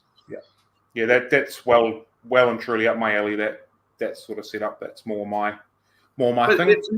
If you have like that in your that's your only aquarium in the house, and people don't know about fish, and they're going to come in, they're going to say, "Man, where's the dirty aquariums very often, does he?" Yeah. I'm not allowed one of them in my house. I'm not allowed to set up any more dirty aquariums in my lounge. A hobby lover, a fish lover, to understand that aquarium and see the love and to love them like you and I do. Yeah. Do you have a particular favorite blackwater fish species? Well, they're all blackwater species if they come from the Amazon, right? Pretty much. These new these gouramis, these mouth-breeding gouramis, not the speckled one, but the the nanochromis? I think it was nano. I got the name right here. I do. I just had looked it up. I have a lot of favorite species because I've been planning this blackwater aquarium forever, right? I understand my favorite fish changes. Daily, right? Yeah. I'm just thinking of what my favorite was in this last week. Oh, it might be like something like a betta. I've been wanting, so I've been planning this fish room, right? It's kind of, I'll come up with whoever's asked that question in a second. I've been planning this fish room, and I don't know which direction to go, and I don't know whether to do fish that are from here, because fish that are from here people don't care about because they're from here, because everybody wants what they can't have, right? And or whether to go with Africans, because the tap water is pretty high actually, and I can get Africans. Oh, here it is. Oh yeah, this one is. It's I'm gonna beat this name up. Yeah, it's a Paros Pherominus Linky, and it's a gourami. It's PAROSPHROMENUS. And for those who just tuned in, the only people I talk in English with is my mom and my son. That's it. My day is Portuguese. So a lot of this stuff is just, I'm not talking shop. Once in a while, Wayne and I talk on the phone. So Helen has come up with the licorice gourami. Yeah, well, actually, it's a micro-lysis gourami, Lycerus gourami. It's the smaller one, because there's a bunch of that species. I think there's 8 of those species. I mean, there's a lot of that particular species that can get mixed together, and this one is very shy and stays hidden in the back, and needs a water pH. Well, what they said, and what a lady that I talked to was like 4, 5, even 6. So I'd have to get some kind of RO water, reverse osmosis. I don't know where. I haven't priced anything like that. I just haven't got far enough. First, I'll start with the fish room. I'll get the plumbing in there, and the electrical work, and then I'll start pricing in a RO because Yeah. I'm not going to get that anywhere. Not long ago, some licorice gourami came into New Zealand. Very, very pretty fish. I can absolutely understand why you are interested in them, and they're your current favorite fish because they are And stunning. then mouth brooders, so that gives me the false sense that I can actually breed them because I bred a fish, other mouth brooders, right? Cichlids, right? Which is probably completely false. You know, I mean, I probably don't stand a chance, but you never know until you try it. But I think if you don't try. If you emulate their habitat, you can breed the fish. You know, Give them what they want. You give them what they want, and they'll breed. And just do. Now, I don't know a lot about where they're from and stuff like that and their habitat, but I guarantee they have a rainy season. You know, so if you can do what's here, you know, and it doesn't rain here for a month sometimes.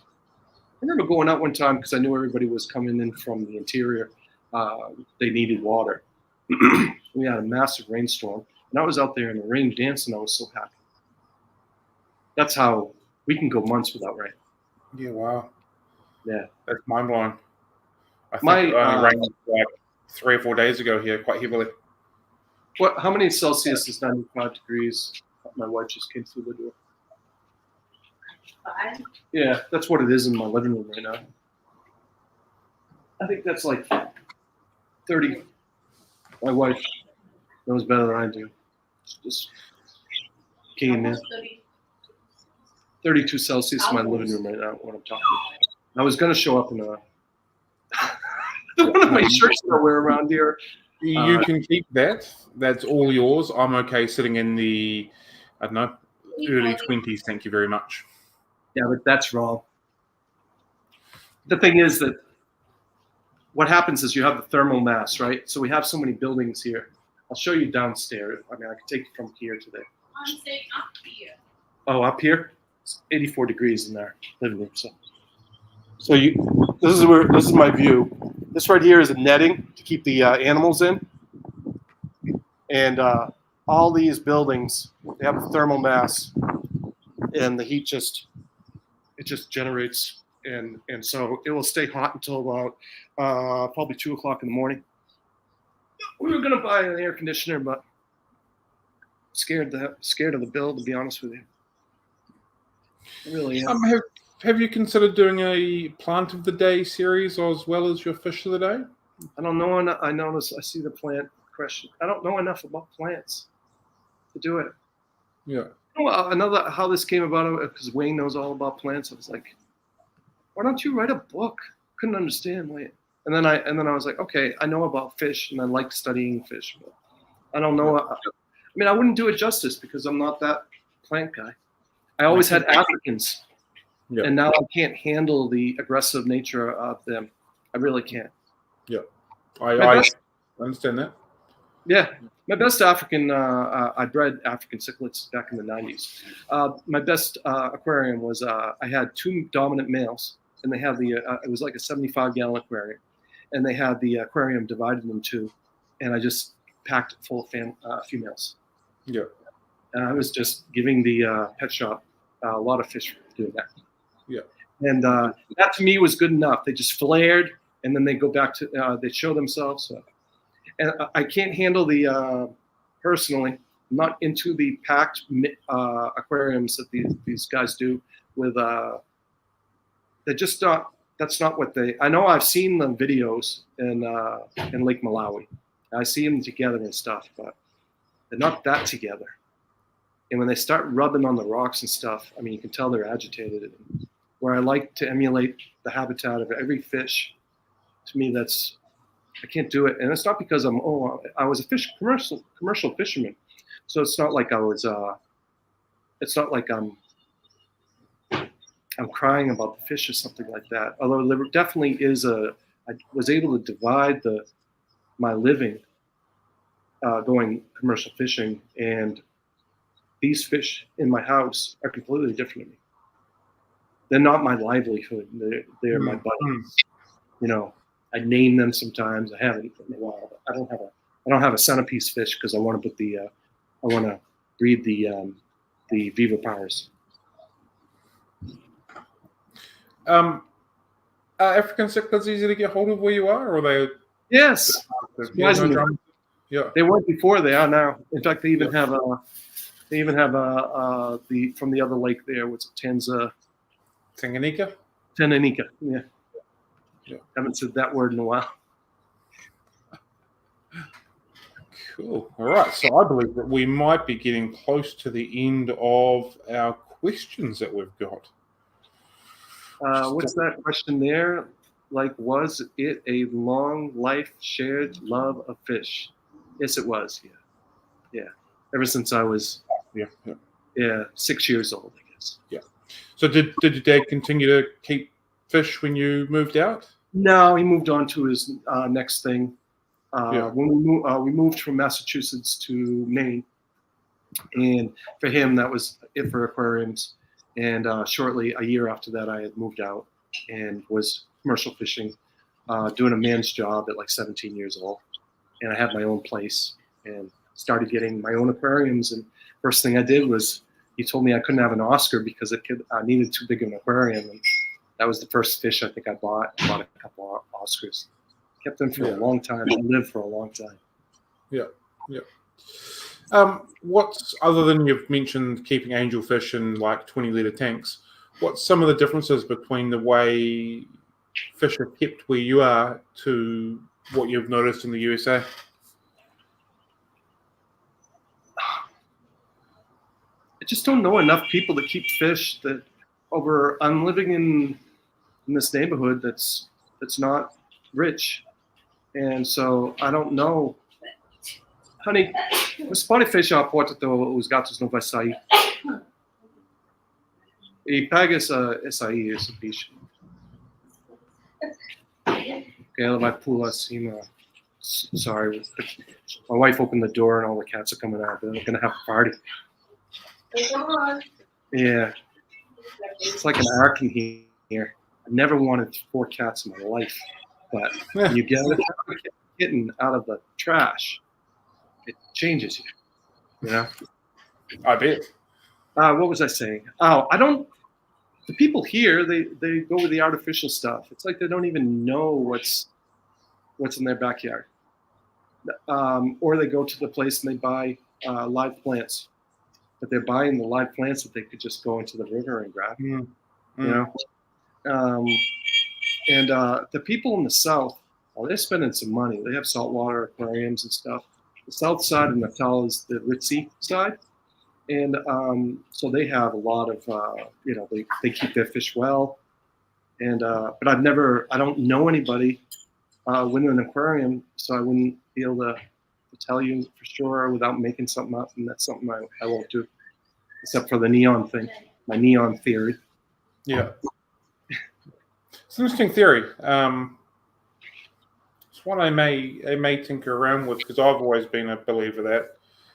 Yeah, I think anything from the Amazon needs water. Yeah, it does make logical sense.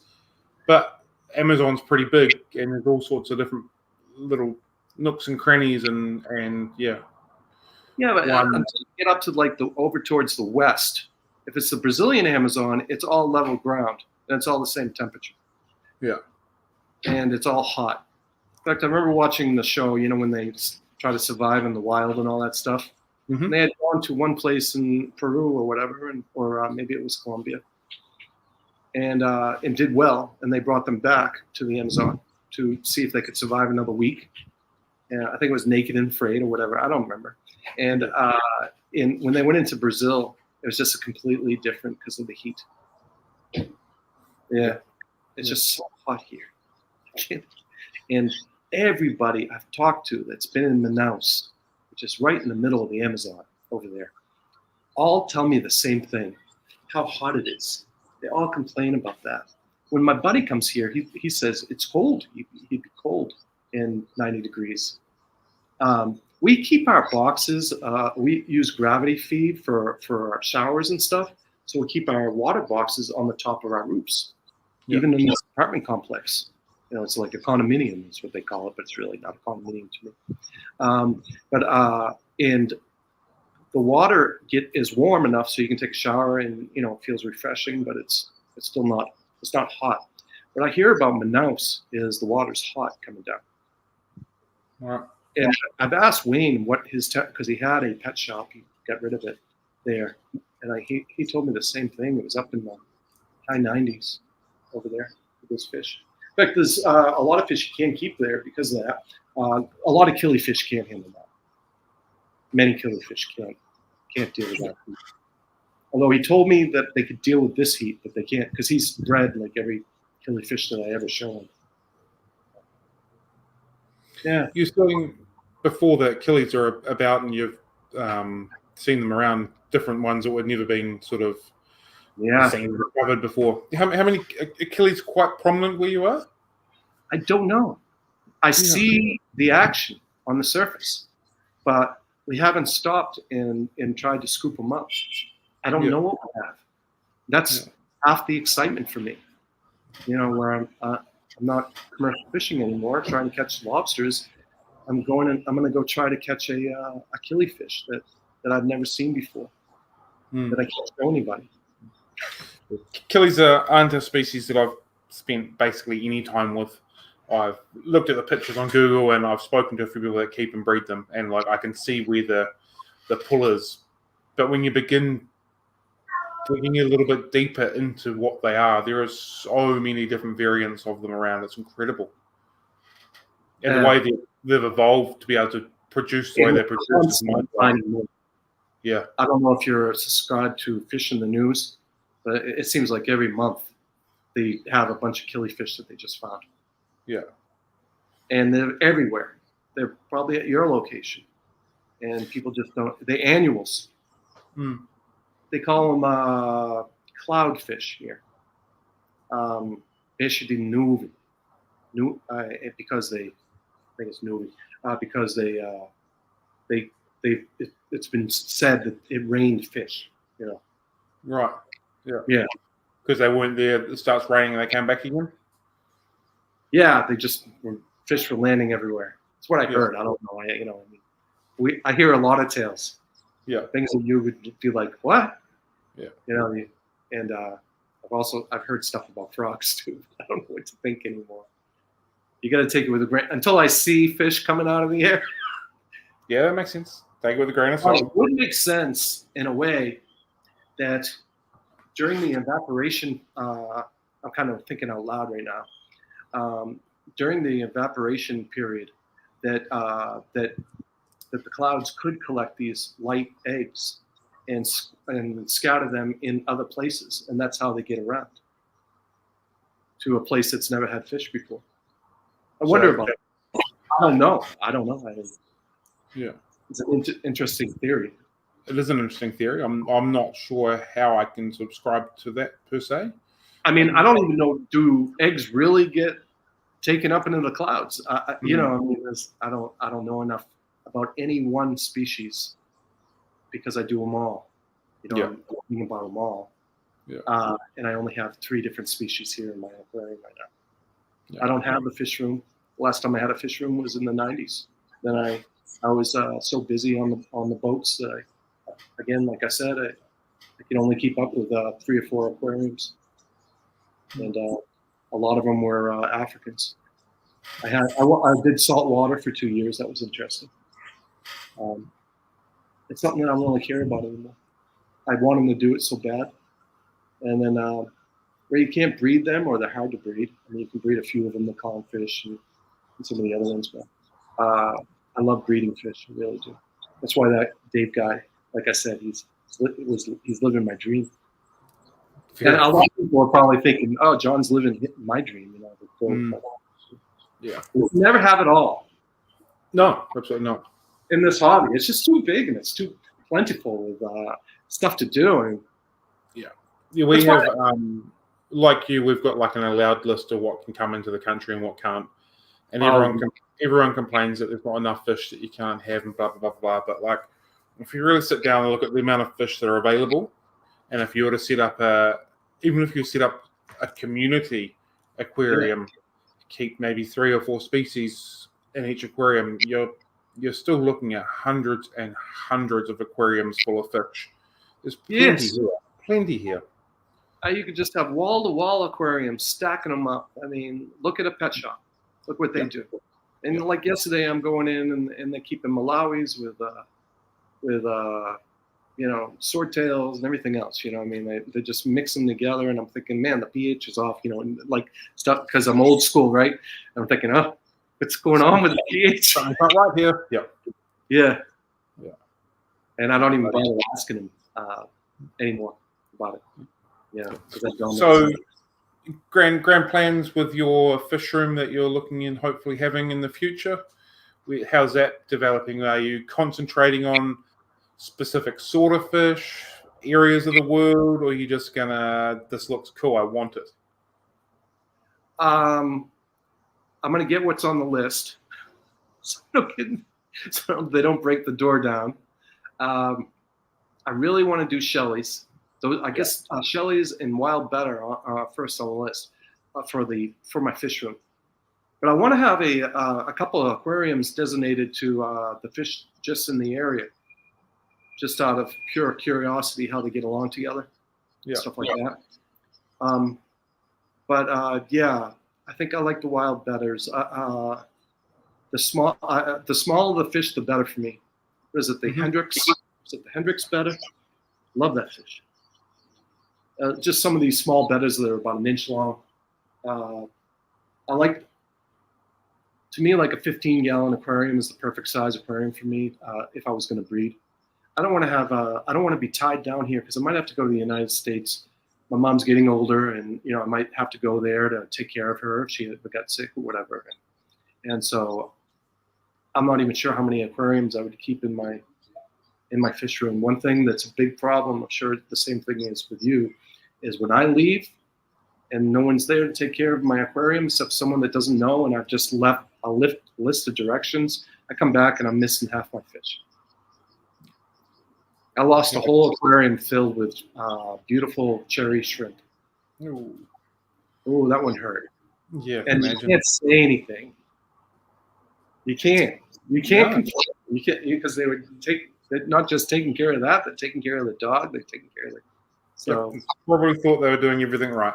It does tie you down. Like if you, I don't know how many aquariums you have, or I don't know enough about you, but if you were to come in, which would be awesome, by the way, to have you come here and we go out collecting fish, who's going to take care of your fish tanks? You'd have to like set that all up, and it's a pain. So I'm sitting on currently just under 200 aquariums in the shop, in the building. I have a part-time staff member that comes in for about 12 hours a week, and the rest is all on me. So I don't go away very often. Yeah, so you're all set. I mean, at least you have I can't say I'd have if I had a fish room, I wouldn't have a staff. So I'd probably focus on the little egg scatters that I can get easily. Because even though I've talked about these shell dwellers here and some of the other fish, and I'm not getting any response. I've yet to see one in an aquarium. I've seen Tropheus, but they need like a 75-gallon aquarium minimum and I'm pretty sure I could breed those easily. They're worth the money, but I'm not really into it for the money. I don't do fish of the day for the money. When I have my fish room, it will just be for my own enjoyment. I have other things I write. I should know. You've mentioned Shelleys a couple of times. Is there any specific species of Shelleys that you're really interested in, or just them as a general? I wish there was just a way I could like have big photos and stuff. But yeah, there's a fish I just did recently. John Hansen's fish. The world's greatest water changer. I don't know if I'm the world's greatest water changer. I just spend a lot of time with my hands, my armpits wet. I can tell you that. Have you ever got sick from changing water? I was working at a mom and pop fish shop on the side in the early 2000s, and I had a cut from lobstering, and this one right here. And I ended up what do they call it? Blood poisoning.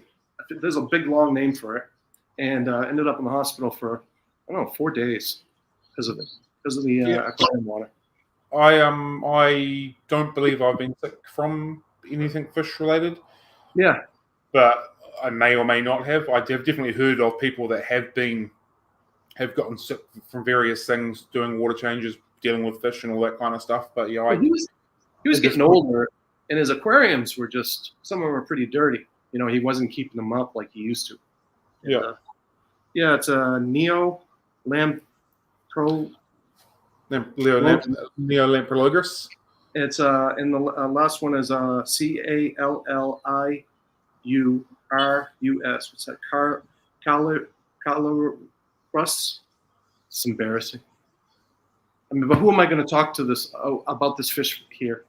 Other than you. I can show you a picture. Maybe you'll see it. Maybe you can see it. They're gorgeous, actually. They're like, to me, they're the bigger ones. Yeah, I don't think, just from the photo that you're showing, I don't think we've got those ones here. No, I don't. I know they don't have them here. Yeah. They're gorgeous. They have a big mouth. They kind of look like a betta. Yeah. More of the mouth brooder betters. Yeah. And male can't fit in the shell, and the female stays in the shell. So he must be pretty aggressive. Yeah. He must just hang around above the shell and don't get near him, especially when they have the fry. Yeah, we've got Brevis, the Aussies, and there's another one that the name is eluding me, which isn't overly common. I had the Aussies. Yeah, I've got a group. I know the names right away. I had the Aussies, and I had the prettier ones with the what are they, like, almost like a blue tint to them. Yeah, little purple peel on the edge. I was breeding those. This is 40 years ago, or 30 years ago, and boy, time flies, huh? And I would love to get those. I don't see them in any of the places. The only thing I'm worried about is when I give them to the pet shop, are they going to be able to keep? Because that lake really has. They fish are much more sensitive to a high pH. They need a high pH. Yeah. I've had my group has spawned several times. Unfortunately, I moved 20 or so juvies fry from their spawning tank into a grow out tank late last week. And over the course of the last 4 or 5 days, they've all just gone belly up and haven't enjoyed their transition. So, that's quite frustrating, but that is what it is. So I've got. And their water perimeters. This is when I'd have to get the kit out. Need to be pristine at all times. Yeah, I've got a feeling it might be because the spawning tank they're in is full of coral substrate, aragonite substrate. And the tank that I put them into is just a pure glass box just to grow them out. And I think there might have been too much of a swing in that short period of time. Which is probably. I wonder if you did the drip method in the transferring the drip. Probably might have been. Yeah, possibly. There's a lot of that in this hobby. Yeah, I moved 8 or 9 different species of fry over on the same day into different tanks, and no other ones had any issues, just them. So. It is what it is. It's unfortunate, and we'll just try again next time. Yeah, exactly. That's cool. I did learn for the first time when moving them that they have the ability to dive into the substrate. I've never seen them literally dive straight under the sand and completely hide themselves in the substrate. Really? Yeah, I saw it and I was like, what on earth is going on here? And then I watched more of them do it. I was like, this is obviously a defense mechanism for them. They can dive into the sand and stay hidden for a little bit. I think that you need to comment that on my Facebook, because that's the kind of comments I want to hear from people with experience with particular fish. Yeah. To make that little fish of the day better than something you might get from Google. Yeah. With actual experiences from people that, so that we're not fighting, we're helping each other with, I've seen mine go into the substrate, some stuff like that is just I genuinely thought that I'd got all of them. I took all the shells out of the tank, put them in a container of water so no more fish came out of them, and I genuinely thought that I got all of the fry out of that tank. And there's about 10 or so still in there. So they were hiding underneath the substrate when I was trying to catch them. There was no way there was any other fish in there but the adult. What are you using for a substrate? It's just it's like an aragonite coral type. Oh, okay. I know the stuff. Yeah, I've used it. Yeah, I think a lot of fish do that. We don't even realize it because, I mean, how many times have people been like, has anybody ever lost, their so-and-so fish? Because I haven't seen, and then all of a sudden the fish show up. And I think that, especially in the sand, like I have. Yeah, I've lost an epistogramma one time for a week, and he just showed up. I'm like, where have you been? I hear that quite often as well with the pistos. They'll just find a tiny little nook or a little weed thing something, and they are good. They're good for ages.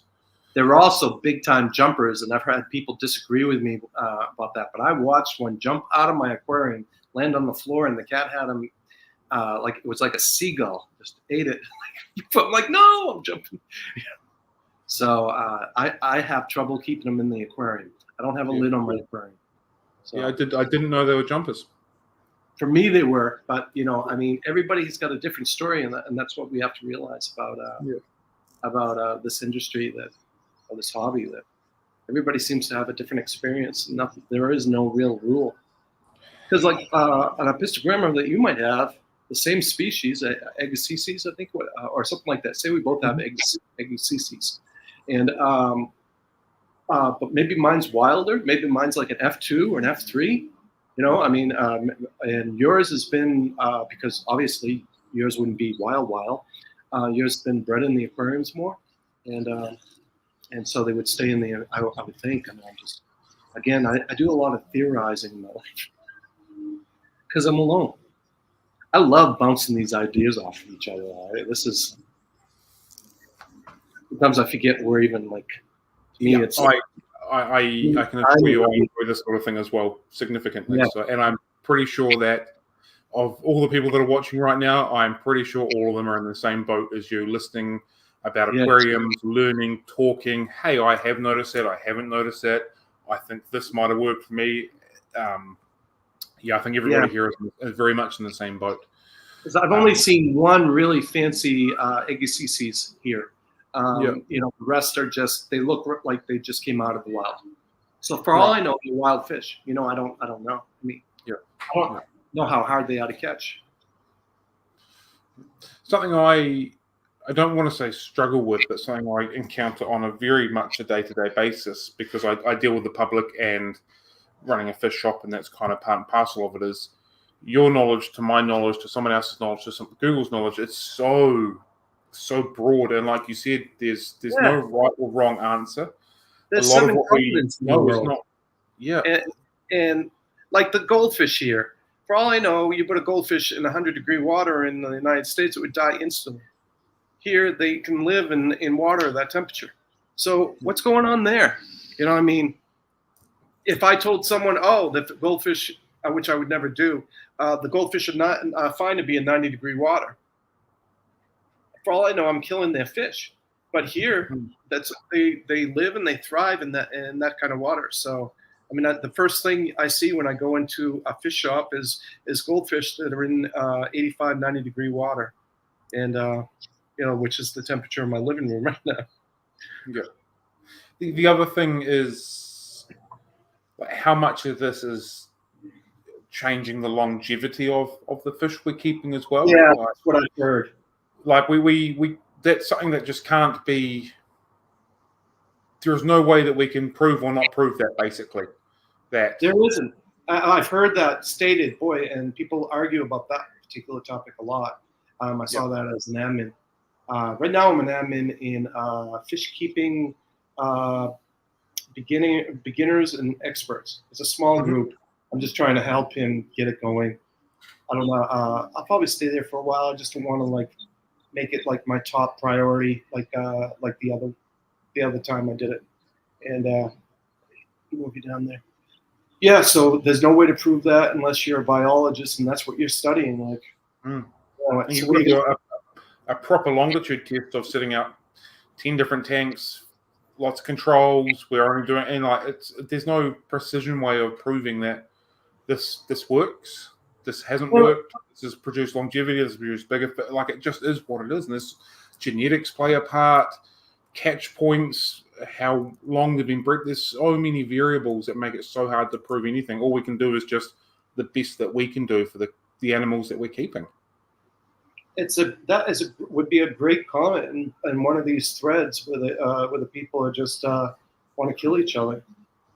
You know, that we don't really know. And I could get something from Google that says one thing, and you could completely go against me with another write-up. And another thing is, like, these people that are doing Google write-ups, they're just like you and I. You know, I mean, my write-ups could end up on Google. Are you going to believe me? I'm just a guy that loves the hobby and that ended up being blessed to go to a place where the fish come from. I can just give you my opinion and study as much as I can and try to like hit a couple of different. I go to Maidenhead a lot for the write-ups and to see what they say. They're a little bit more to the point, and but they don't talk as much about the habitat. One thing I would like to do, and it would be great to have a gig to write up for do write-ups for one of these breeders in the United States. I've thought about that. I never really wanted to. I mean, it'd be nice to make money doing something I love. Right? Yeah. Where I'm writing books anyways, and that would be a fun little thing. But yeah, we just don't know. Yeah. There's something, and there's no way that you've had every fish in the hobby, even with 20 aquariums. And for all you know, that keeping this fish with this fish, which was completely against everything that we learned. Yeah, right? makes them live longer or act differently or shorter, or they just won't work. Like, there's so many variables. It's just not funny. You remember, like, what was it, 20 years ago when someone would keep a African cichlid with a Central American cichlid? I mean, that they would, and still they're the old school people but they do it all the time, and they seem to work pretty well. I mean, honestly, I like keeping the same species from the same area together, but it's just because that's the way I was raised by my dad. Yeah, that's my preference. I try to, the best I can, biotype stuff as much as possible. I find it really hard. I've never set up a community aquarium as what people would consider a community. Yeah. Neons, guppies, swordtails, that kind of. I've never ever done that.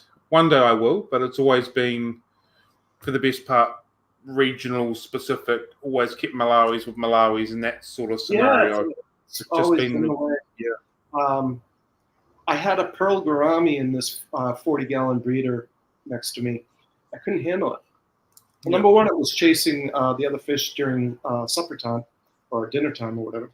And I feed my fish once a day, if anyone's wondering. And then I fast them for a day every once in a while. But I just couldn't handle it because he wasn't from. It's went against everything that was ingrained in me.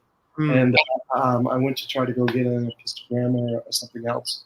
Then I just decided to go with the fish that I'm going to get from the beaver powers that I've mentioned probably 5 or 6 times now. I'm really excited about doing that. My family is all excited about going to this beach house, and I'm thinking, they don't. My wife's in the other room too.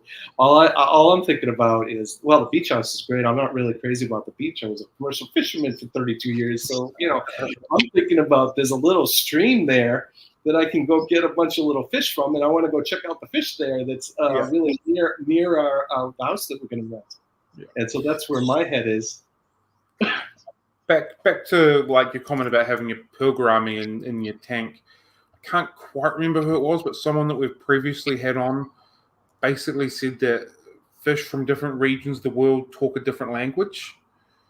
Yeah. And like when I've seen people that are keeping fish from different regions of the world, they just don't often mesh quite as well together. Yeah. That's what I was finding. He didn't mesh. Now, if I had some kind of tetra from what are they from Asia, if I had some kind of tetra type of species from that area, I bet they would have done great together. Some kind of small shoaling fish. Something similar. I won't touch dwarf gouramis anymore. What a shame that is. What's happening with the dwarf gourami? Actually have an illness named after a species of fish. Yeah. Yeah. I got one of my favorite fish from that particular, from the gourami betta group is a paradise fish. I know it's very simple, but I've had them. They're great. They're so hardy. And I was watching these blue ones, and I normally don't like the man-made colored fish, but I kept seeing these beautiful blue paradise fish. Finally, they came in. I was so excited, and I bought one, a male. I brought it home. Sure enough, it got dwarf gourami disease and started breaking out in the middle. Yeah. It did just too much inbreeding. Yeah. We really need a shot. And I know the biggest problem is that, well, the laws and the regulations are there for a reason, because I could put down that every fish that I write about is in danger of extinction in their habitat, just about, unless it's in the Amazon. But any place over in the Congo, places like that, especially Indonesia, fish, and they have some really cool fish in Indonesia. Fish from over in that area, it always says the same thing. Oh, and all them wild bettas, and those guys there that breed the wild bettas from Thailand, they don't get enough shout out from us. Those guys can breed any kind of betta. I mean, they're incredible. And I know that we might have people that watch this and breed wild bettas and stuff that are just as good. But I mean, this is what those guys do for a living. They instead of going to catch wild bettas, they are breeding them. And so, yeah, I just back on the neon dwarf gouramis. I've had to make a conscious decision, which goes against like business logic, but to not carry them because they don't last, and then people come back that their fish died, and I don't want people coming back to my shop because their fish died and they want to replace their fish. I want people coming back because they're loving their hobby. They've set up a new tank and they want to try some new fish. So that's. I wouldn't carry them if I had a pet shop. I wouldn't. I would never buy another dwarf unless I knew it was like an F1 or F2. Because they are such a beautiful looking fish. They have some gorgeous colors. But it just is what it is. Natural ones. Oh, I love the natural colored fish. Yeah, it would be great to get just like have someone like you or a breeder or some to get a bunch of fresh F1 fish or wild fish rather, and go to it and just start breeding in the States and in your country and here too, because it's a problem here. Get some new blood into the hobby. It's what we need. We need new fish in the hobby. When I get in the hobby, and I'm sure you, I'm 57. I don't know how old you are. Not quite 40. Oh, okay. So when I got into the hobby, fish were the most hardy. You couldn't kill a fish. They were bulletproof. I mean, we had a little square, the square filters that you'd have to, change and all that stuff, and have 2 of those, and that would be it, or the under gravel filters. And I mean, the fish would last for years and years, and you'd take a 15-gallon aquarium, and you would put way too many fish. I mean, if someone saw that now with a pair of kissing gouramis and everything else in there, and they would have a baby. And now fish are just so fragile. And I just know it's from inbreeding, and it's not so much how people are keeping the fish. We didn't even check the parameters. We checked the pH, but that would be it. You'd have to check the pH because the fish it was really important back then. Now fish can almost handle these ones that have been inbred forever, can handle almost any pH, right? And but we never had a nitrites, nitrate, ammonia kit, nothing like that. I don't even think back then we had to like age the water to do water changes. My dad and I would have to think about a water change 2 or 3 days before we even did them. Filling up buckets and getting them ready.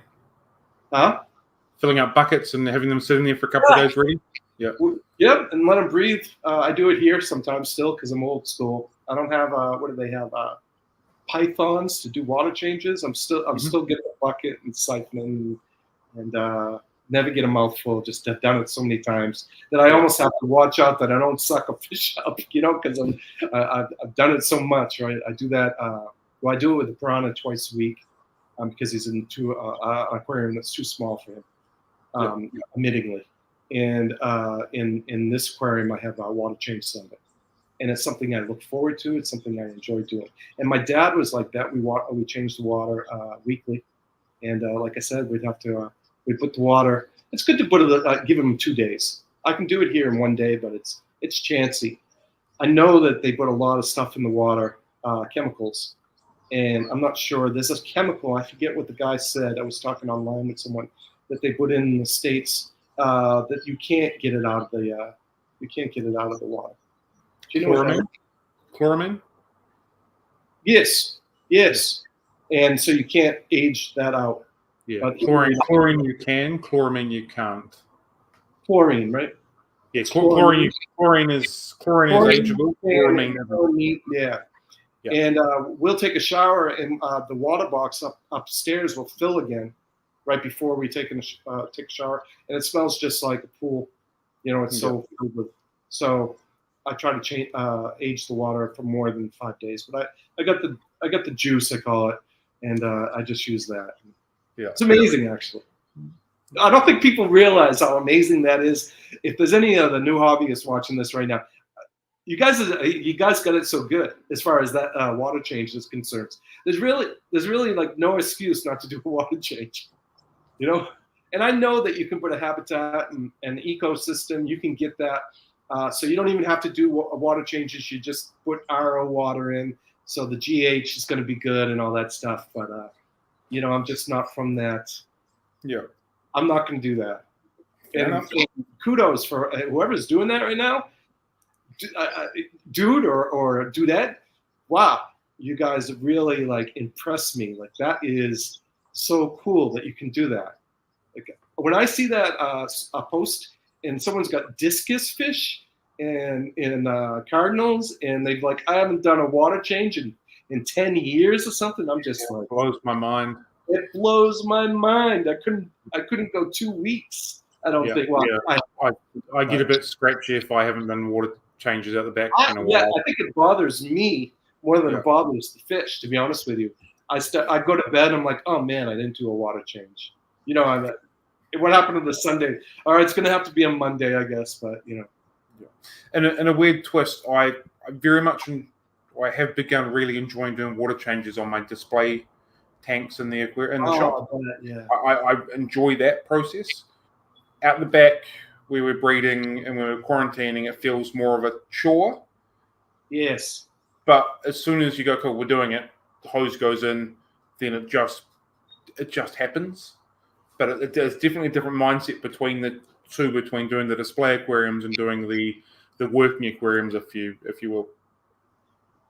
I'd love to see your display aquariums, because that's when I think of a pet shop, owning a pet shop, I've thought of that since I was a kid. That's been my dream. A lot of people's dreams, right? And the first thing I start thinking about is, what would I have for a display aquarium? The prettiest display aquarium I ever saw was a 300-gallon, which is humongous. And all it had was little schooling fish and shoaling fish like I have here, like cardinals and tetras and black tetras and neons and et cetera, like Rasporas, and that's all he had. And then he had some dwarf corridors, and that's it. And that was the most beautiful, and it was heavily planted with the plants in the back. The back was painted black. Everything popped.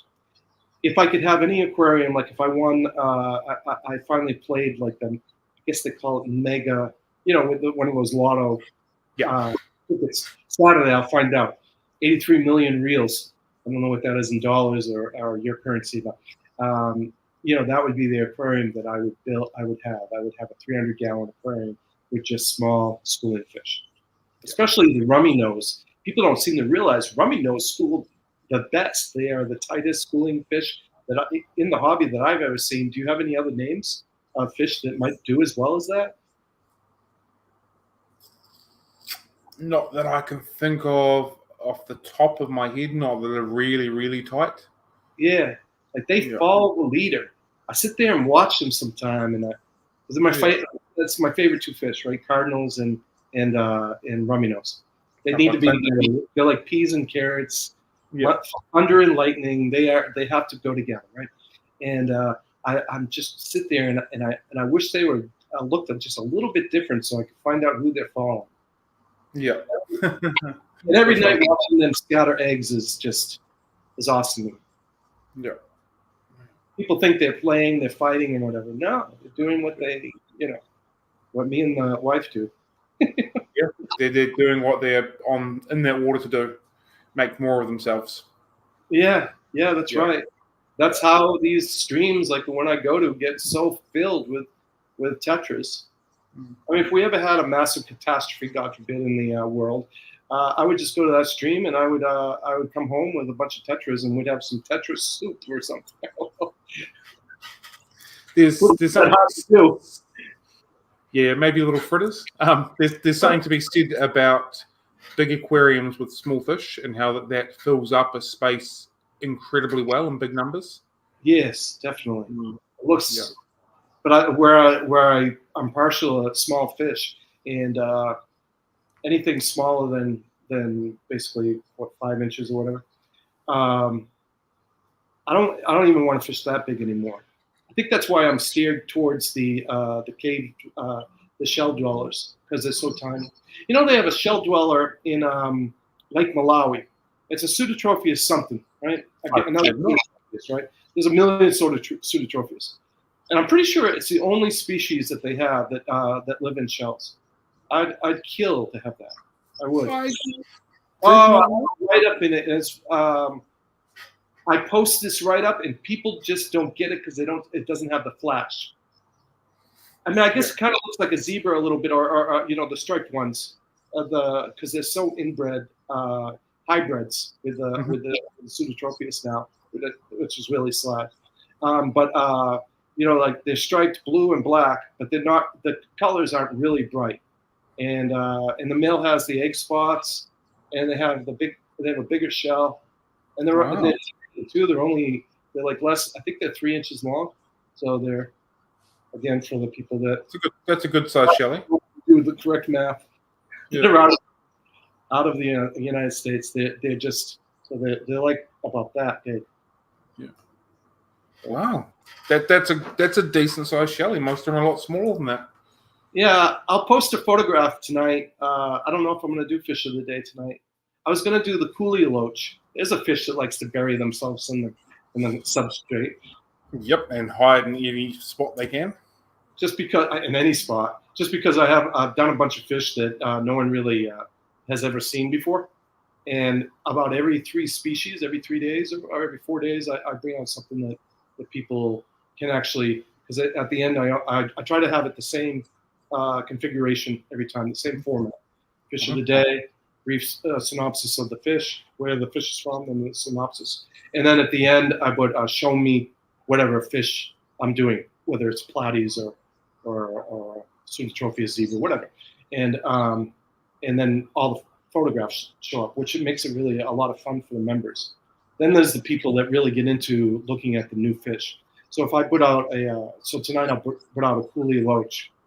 I already have it wrote up, so all I have to do is just read it over again and run it through the AI to make sure that the punctuation's right.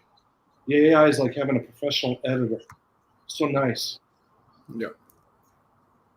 It was so hard before. I didn't even know one existed. My son showed me. Yeah. But all the content's from me, and a lot of the synonyms are from me. So my vocabulary is pretty good when I write, because I wrote just putting a bit of the sparkle on top as the AI. Yes. I always say correct, not too complicated. Because it'll put out something that looks like a doctor wrote it. Yeah, that's something I found. It changes my content of what I want to just have something simple, basic. I mean, it's a little fancy. I know I write a little bit fancy because of the books, but something that reads well and sounds professional, but also has a little fun to it. Well, that's something that I did find is that reading what you'd written was very simple to read. It was nice and easy, which was good. Yeah. Oh, I could put that through the AI and say make it as complicated. I almost felt bad when I started using the AI. Then I realized every writer in the world now is using it. 100%. Yeah. To one extent or another, every writer is using it. I had my professional editor go do my book, which is not from Fish, obviously. And when it came back, I didn't know she had put it through an AI because I was uneducated about that at the time. And this is just a year ago. And my son recognized it right away. There's certain words that the AI likes and stays drawn to. So I know I'm kind of thinking out loud now about I'm going to do that. I'll probably do that right up. I'll take a shower because it's sweat off me. Sure. Do the Cooley Loach. It was one of the first write-ups I did. I have like these 10 write-ups that when it was just, you scroll all through the 330 probably write-ups that I have, and you see some of the first ones that I did. They're very short, and they're nothing like, there was a evolution to the write-ups, and I'm happy with where they are. I think the fish I put out yesterday was just maybe a paragraph too long that people kind of scroll through. Yeah. Anybody that writes, you want them to read what you're writing. Correct. You know, why do it? The first part, fun part for me is doing the prep work, the planning work. Okay, I'm going to keep this fish. That's what I'm thinking in my head. What do I need to know? What's the most important basics? Like I said, in the habitat, right? And then the second thing I think about, okay, are people going to read this, or did I just put too much information from Maidenhead Aquatics? Another thing, people wonder where I get my pictures from. I always get my pictures from breeders. I figure if you want that fish, and I bet you they ought to give me like a percentage. They're going to go find that. They're going to find that photograph in Google, and they're going to see the breeder that I got it from. And although I've been given the okays from some of the guys that take photos to use their pictures, I just haven't done it. Yeah. Cool. Yeah. All right. Well, I think this is probably a good time to call it an evening or a morning for me. So thank you very much for being on with us. We like to finish our Phonetics Friday coffee dates with what we call a school of six. So it's 6 very short questions. They're not meant to put you on the spot in any which way or form, but we'll see how we go. So the first one is, are you a tea or a coffee drinker? I think we've kind of touched this already. It would definitely be iced tea. Cool, that'll work. Yeah. Are we alone in the world? Or in the universe, sorry. Are we alone in the universe? No. Cool. I'm a very religious guy, I guess you would call me. Yeah. If you could have a meal with anybody, whether they're alive, dead, or a fictional character at any point in time, who would that be? Oh, that's easy. Jesus. Fair. If you're doing a coin toss, heads or tails? Tails. Tails never fails. Does that mean something that I said that? Tails? Oh, maybe. Yeah, true. I'll ask my son. He's studying to be a psychologist. Cool. Paper, scissors, rocks. What's your first move? Oh, I almost forget that game. Paper, scissors. 2. I guess it would be 2 fingers. But I forget how the game is played but that's a universal game, I guess. I hadn't really thought about it. Yeah, it really is. Yeah. Yep. And my last question is, what is your unicorn fish? This could be one that you want to see in an adventure somewhere, one in your aquarium, one you want to spawn, one you maybe want to write about. That would be because of the time with my dad, and I try not to get a little emotional. The first time we walked into that pet shop and I saw the jawfish digging a hole. Cool. That to me is something I always remember. He was holding my hand. I can remember looking up because I was so tiny, and watching. It was just a yellow-headed jawfish. I know there's some prettier ones, and that's my fish right there. That's it for me. And number one, I like the idea, real quick, of if I'm a fish, I'm gonna live in a hole. I love SpongeBob. I want like what's the name of the squirrel? Sandy. Sandy. I want her place, or I want a pineapple to live in. Yeah, And, cool. Yeah, I want a cave. That's why another reason why I like cichlids and shell dwellers, because they live in a place that's protected. Live in their own little cave.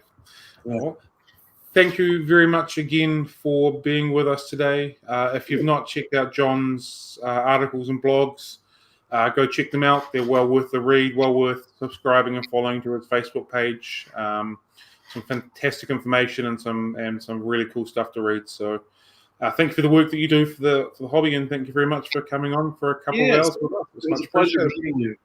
Oh, I have one question, just real quick. That picture that you have on your Facebook, is that from you from the 80s? No, that's Mick Hucknall from Simply Read.